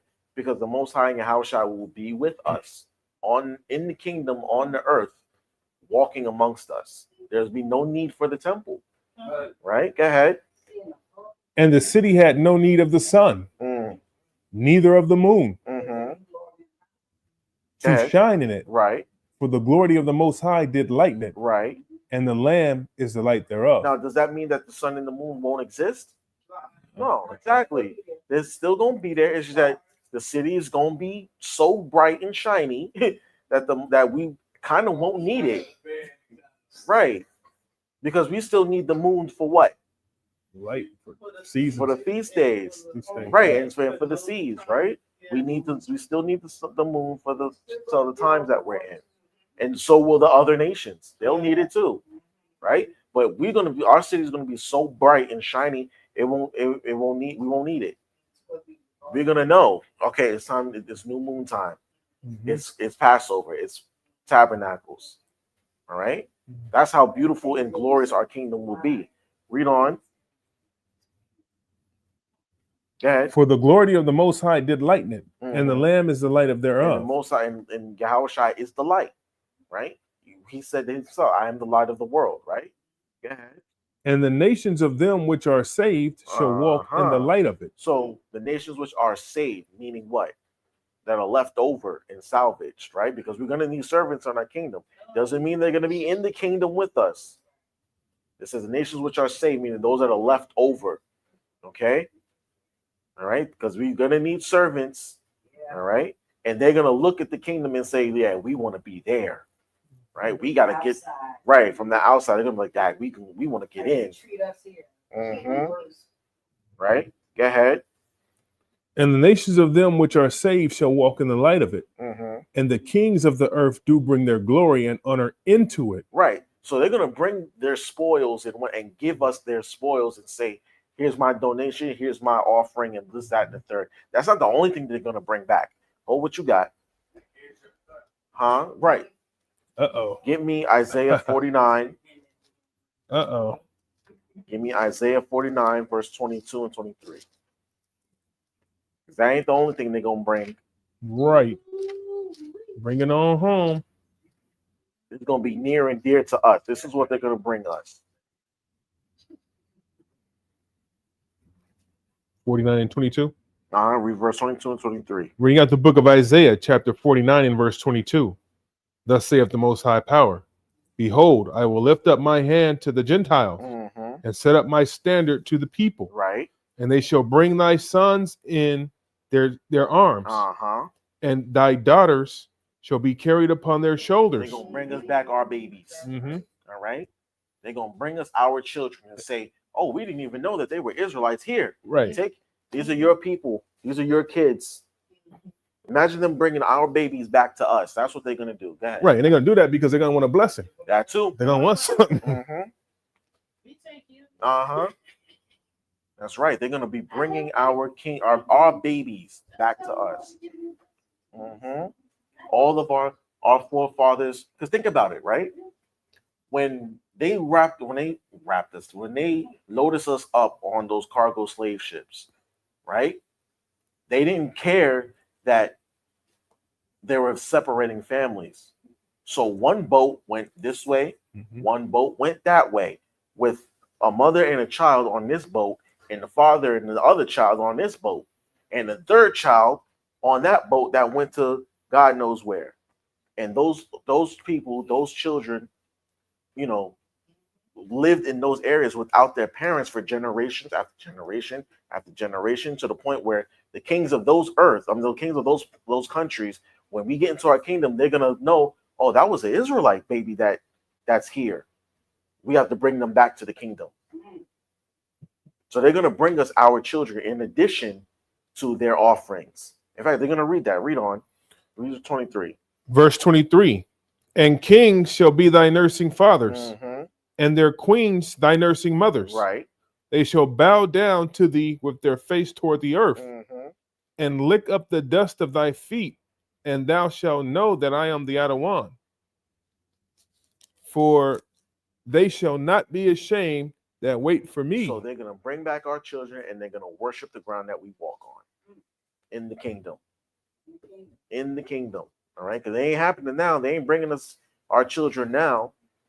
So in that kingdom, they're gonna be bringing our babies back, as they should. All right. Let's go back to Revelation. We're almost done. We're at We're up to 25. Revelations chapter 21 and verse 25.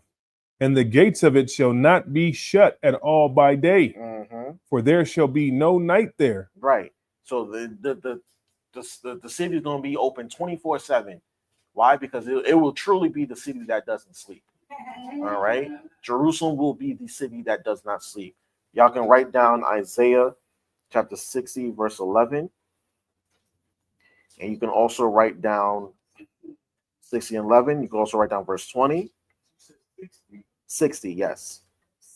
60. 60. No, 60. Isaiah 60, verse 11, and Isaiah 60, verse 20. You can also write down Zechariah chapter 14 and 7, and chapter 22, verse 22 and 5. Okay. Okay, Zechariah, so that one. Huh? Zechariah. Zechariah 14:7 and chapter 22 and 5. Okay, verse 5. 14:7 and 22 and 5. Okay, just show y'all that our kingdom will be a perpetual, you know what I'm saying, operation. We ain't gonna be sleeping in Jerusalem. We ain't gonna be chilling. It's gonna be non-stop action in the city. Y'all think? Yep. Go ahead. Go through them one more time. Okay. Isaiah chapter 60, Isaiah 60. verses 11 and 20. 11 and 20. All right. Zechariah chapter 14, verse 7. And then Zechariah 22 and 5. All right. All right. Read on. Back over in Revelation, chapter 21, Verse 26. in verse 26. And they shall bring the glory and honor of the nations into it. See, we also read that in Isaiah. They're going to bring all this. They're going to bring everything. They're going to bring their goods, their offerings, and they're going to say, can y'all bless us, please? Right? Can we get a blessing from the Most High? And he'll decide whether or not. Please. Can we get a blessing from the Most High, please? Can I have a crumb? Can I see inside? Can we look? Can we just feel? Right? Please. Yeah, I'll think about it, right? I'll think about it. Y'all were good this month. Your king came to a new moon, so you might get some rain this month. Right. Go ahead, read on it, Captain. Verse 27. And there shall in no wise enter into it anything that defileth. See, go ahead. Neither whatsoever worketh abomination or maketh a lie. Right. But they which are written in the Lamb's book of life. So there will be no corruption in our kingdom. No. We gonna stop them at the door and say, nah, y'all been doing. We saw what y'all was doing over there in West Africa. Y'all can't do that here. No, turn around and go back. Yeah, and also when it says too, it's double fold. When it says there's not going to be night there, there's not going to be no misunderstanding. No darkness. Doctrines. Pure. Everything's going to be pure in the kingdom. Okay? They can't help it. They can't help themselves. Idols. The nature of man, right? All right, read on. We're going to read to verse 7 in chapter 22, then I might wrap it up there. Okay? Reading out the book of Revelations, chapter 22 at the top. And he showed me a pure river of water of life, clear as crystal. Clear as crystal. A river that is so clear and clean, you can see all the way to the bottom. That's what? Pure water you can drink from. You know what I mean? What? No, nothing. Just pure, crystal clear water. Now we will be like, now this is water. That's water.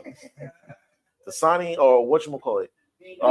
What they got nothing on this. No spring of potent, nothing. All right. Essential water ain't got nothing. Fiji ain't got nothing on this water. Right. Purified the distilled water. Come on, what is that?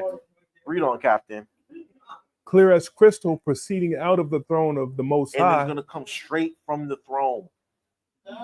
Straight from the throne. All right? And y'all can write down John chapter 7, verse 38 for that, because we. What happened? What? Of this? Is there some kind of hidden thing? It's both. Crystal water coming straight from the both sides of the room? It's both. That's why I told you write down John chapter 7, verse 38. Okay? Out of his belly shall flow rivers of living water. We're going to get all of that from the Most High. It's coming straight from the throne, straight from the source. But it's really going to be a river with, because remember, the earth is going to be renewed. So there's not going to be any pollutants in it. Right? Ain't going to be nothing swimming in it. The water's not going to be green and brown and yellow and all these different colors. No, it's going to be water you can literally drink from. Right? Clear, crystal clear water. Okay? Real water. Living water. Right? Read on. All of it's yes. verse 2, you can say that is a literal word. Mm-hmm. See, read on. Go ahead. Con, No, John John, the gospel, 7:38. Okay, he that believeth on me. So yes. Okay, we're gonna be. And notice it's coming straight from the Most High's throne. Okay, go ahead. verse 2, in the midst of the street of it, Mm-hmm. and on either side of the river Right. was there the tree of life. Tree of life is coming back. All right, that way, the perfect way will be revealed again. Okay, the perfect way will be revealed again to us in the kingdom. Right, go ahead. Which bear 12 manner of fruit. Different fruits, the 12 tribes, the 12 months, the 12, all that stuff. It will be the true meaning of the zodiac will come back. Mhm. Right. Yep. All the stuff that we have misconceptions about will all be revealed to us again. Right, go ahead. And yielding her fruit every month. Mm-hmm. And the leaves of the trees were for the healing of the nations. There you go. We're gonna teach the nations the right way. They're gonna want access to this tree. They're not gonna get it though. They're not gonna get access to this tree, but we're gonna take from the tree and heal the nations with it. The leaves, the herbs will be pure again. Go ahead. Yeah, just like in that movie, what was it? What movie was that? Avatar, where they had the trees. Okay, yeah. They had to connect to those trees. That was their lifeline because Yes. it held all the knowledge Yes. of how they were set up and what they believed in and all that. Absolutely. All that's Forth. going to come back. Go ahead, Mike. Even in the kingdom, the other nation, it's telling you that even in the kingdom, the other nation is going to get judged. Their judgment going to be in the kingdom still. Well, yeah. They're going to have to judge. So about saying, oh, but the Gentiles going to be there, I'm going to get my neighbor. They're going to get judged. They have to come to Jerusalem for judgment. Yes. You have to appear before the king. Yes. The king not coming to you. You know? Yeah. Go ahead, Yahweh. Okay, it'll come back to you. Read on, Captain. Con. Verse 3, and there shall be no more curse, but the throne of the Most High and of the Lamb shall be in it. Right. So Deuteronomy 28:15-68 won't exist anymore. It won't apply to us. Okay. The curses they won't be there anymore. We won't have the capacity to commit sin. So there will be no more curses, no more death. It will be for them. That's why I say it won't apply to us. Right? But they'll still have to follow it. Right? Read on. But the throne of the Most High and of the Lamb shall be in it. Uh-huh. And his servants shall serve and him. we're going to serve the Most High and Yahweh Shai with gladness and with fervor. And mirth. Okay, and mirth and happiness. We're going to be happy to serve him. All right? And you should be happy to serve someone who died for you. Right? We should be happy to serve someone who died for our sins. Okay? All right? Because he didn't have to do it, and he didn't want to either, but he decided to because it was the right thing to do, and that's what the Father sent him to do. He completed his mission. He did not want to do it. We all know that. He did not want to die. Right? He said, there's another way. Oh, please. Right? Oh. And he was scared to death. Mm-hmm. All right? To the point he was crying his eyes out, not wanting to die. All right? Yeah, when you look at that goes to show you the humans. The humanity, yeah. Mm-hmm. Yes, he was still a man. Yeah, he was still a man. Absolutely. Yeah, Yahweh. Yeah. That too. David had the three wishes, choices. He said it before the head to the Most High. Mm-hmm. Eat wicked stuff, yo. Yeah. So go ahead, Captain. And they shall, verse 4, and they shall see his face, and his name shall be in their foreheads. Right. So we're gonna finally know what the Most High and Yahweh Shai, what they're really about. We're gonna have his name written in our foreheads, meaning seared into our minds. Okay. We're gonna have all of that pure knowledge, pure understanding of who the Most High and Yahweh Shai really are, sealed into our minds and our spirits. All right. Read on. And there shall be no night there, and they need no candle, Right. neither light of the sun. Right. For the Most High Power giveth them light. See, we're not gonna have a need for the sun and the moon. We're gonna have our power source is gonna. Remember, I said the other night, the sun is essentially the earth's power source, right? It's battery. The Most High Yahushua is gonna be our battery in the kingdom. Okay, that He's gonna keep us charged up, keep us going. All right, we're gonna be connected directly to Him. All right, so we won't have a need for the things that the nations will need. We won't have a need for the sun and the moon, really, because the Most High Yahushua is going to be directly connected to us. All right, read on. And they shall reign forever and ever. Forever. Our kingdom will not end. Never, ever. All right. Read verse 6. Verse 6. And he said unto me, these sayings are faithful and true. Is it now? If in your Bibles, is that red letter? Is that red letter for you? No. Okay. 7 is okay. So 6 is the angel still speaking, not mine either. Yeah. Go ahead, read on, Captain. And he said unto me, these sayings are faithful and true. And the Most High Power of the holy prophets sent his angel to show unto his servants the things which must shortly be done. Must shortly be done. So these things are coming to pass soon, brothers and sisters. This kingdom will be on its way. All right. Now y'all see what type of city we're gonna have, what type of kingdom we're gonna have. We can't go in there with these same type of mindsets. All right. We can't go in there with the same type of body either. All right. Nope. Now I just want one more scripture I want to go to. Verse 7. Read 7. Real quick. Okay. Read verse 7. Read verse 7.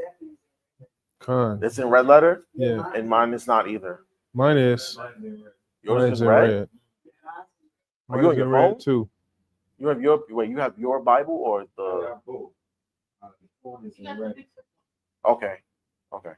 Yeah, this was in red. Yours is in red, Captain. Okay, go ahead. So that means Yahushua speaking. Go ahead. Behold, I come quickly. Blessed is he that keepeth the sayings of this prophecy of this book. You want to keep reading? Go ahead. Verse 8. And I, John, saw these things and heard them. And when I had heard and seen, I fell down to worship before the feet of the angel which showed me these things. Right. Then said he unto me, see thou do it not. Right. He said, no, don't worship me. Go ahead. For I am thy fellow servant. Right. He said, I'm a servant just like you. The angel's telling him, I'm the servant just like you. Go ahead. And of thy brethren, the prophets, and of them which keep the sayings of this book, worship the Most High. And he said unto me, seal not the sayings of the prophecy of this book. Right. For the time is at hand. Right. For the time is at hand. So he's telling you, look, don't hide these words. Preach the gospel of the kingdom. Right. He said, don't hide this. Don't seal this up. All right. So from there. Can you read verse 11? Sure. Verse 11. He that is unjust, let him be unjust still. So you're going to be wicked, stay wicked.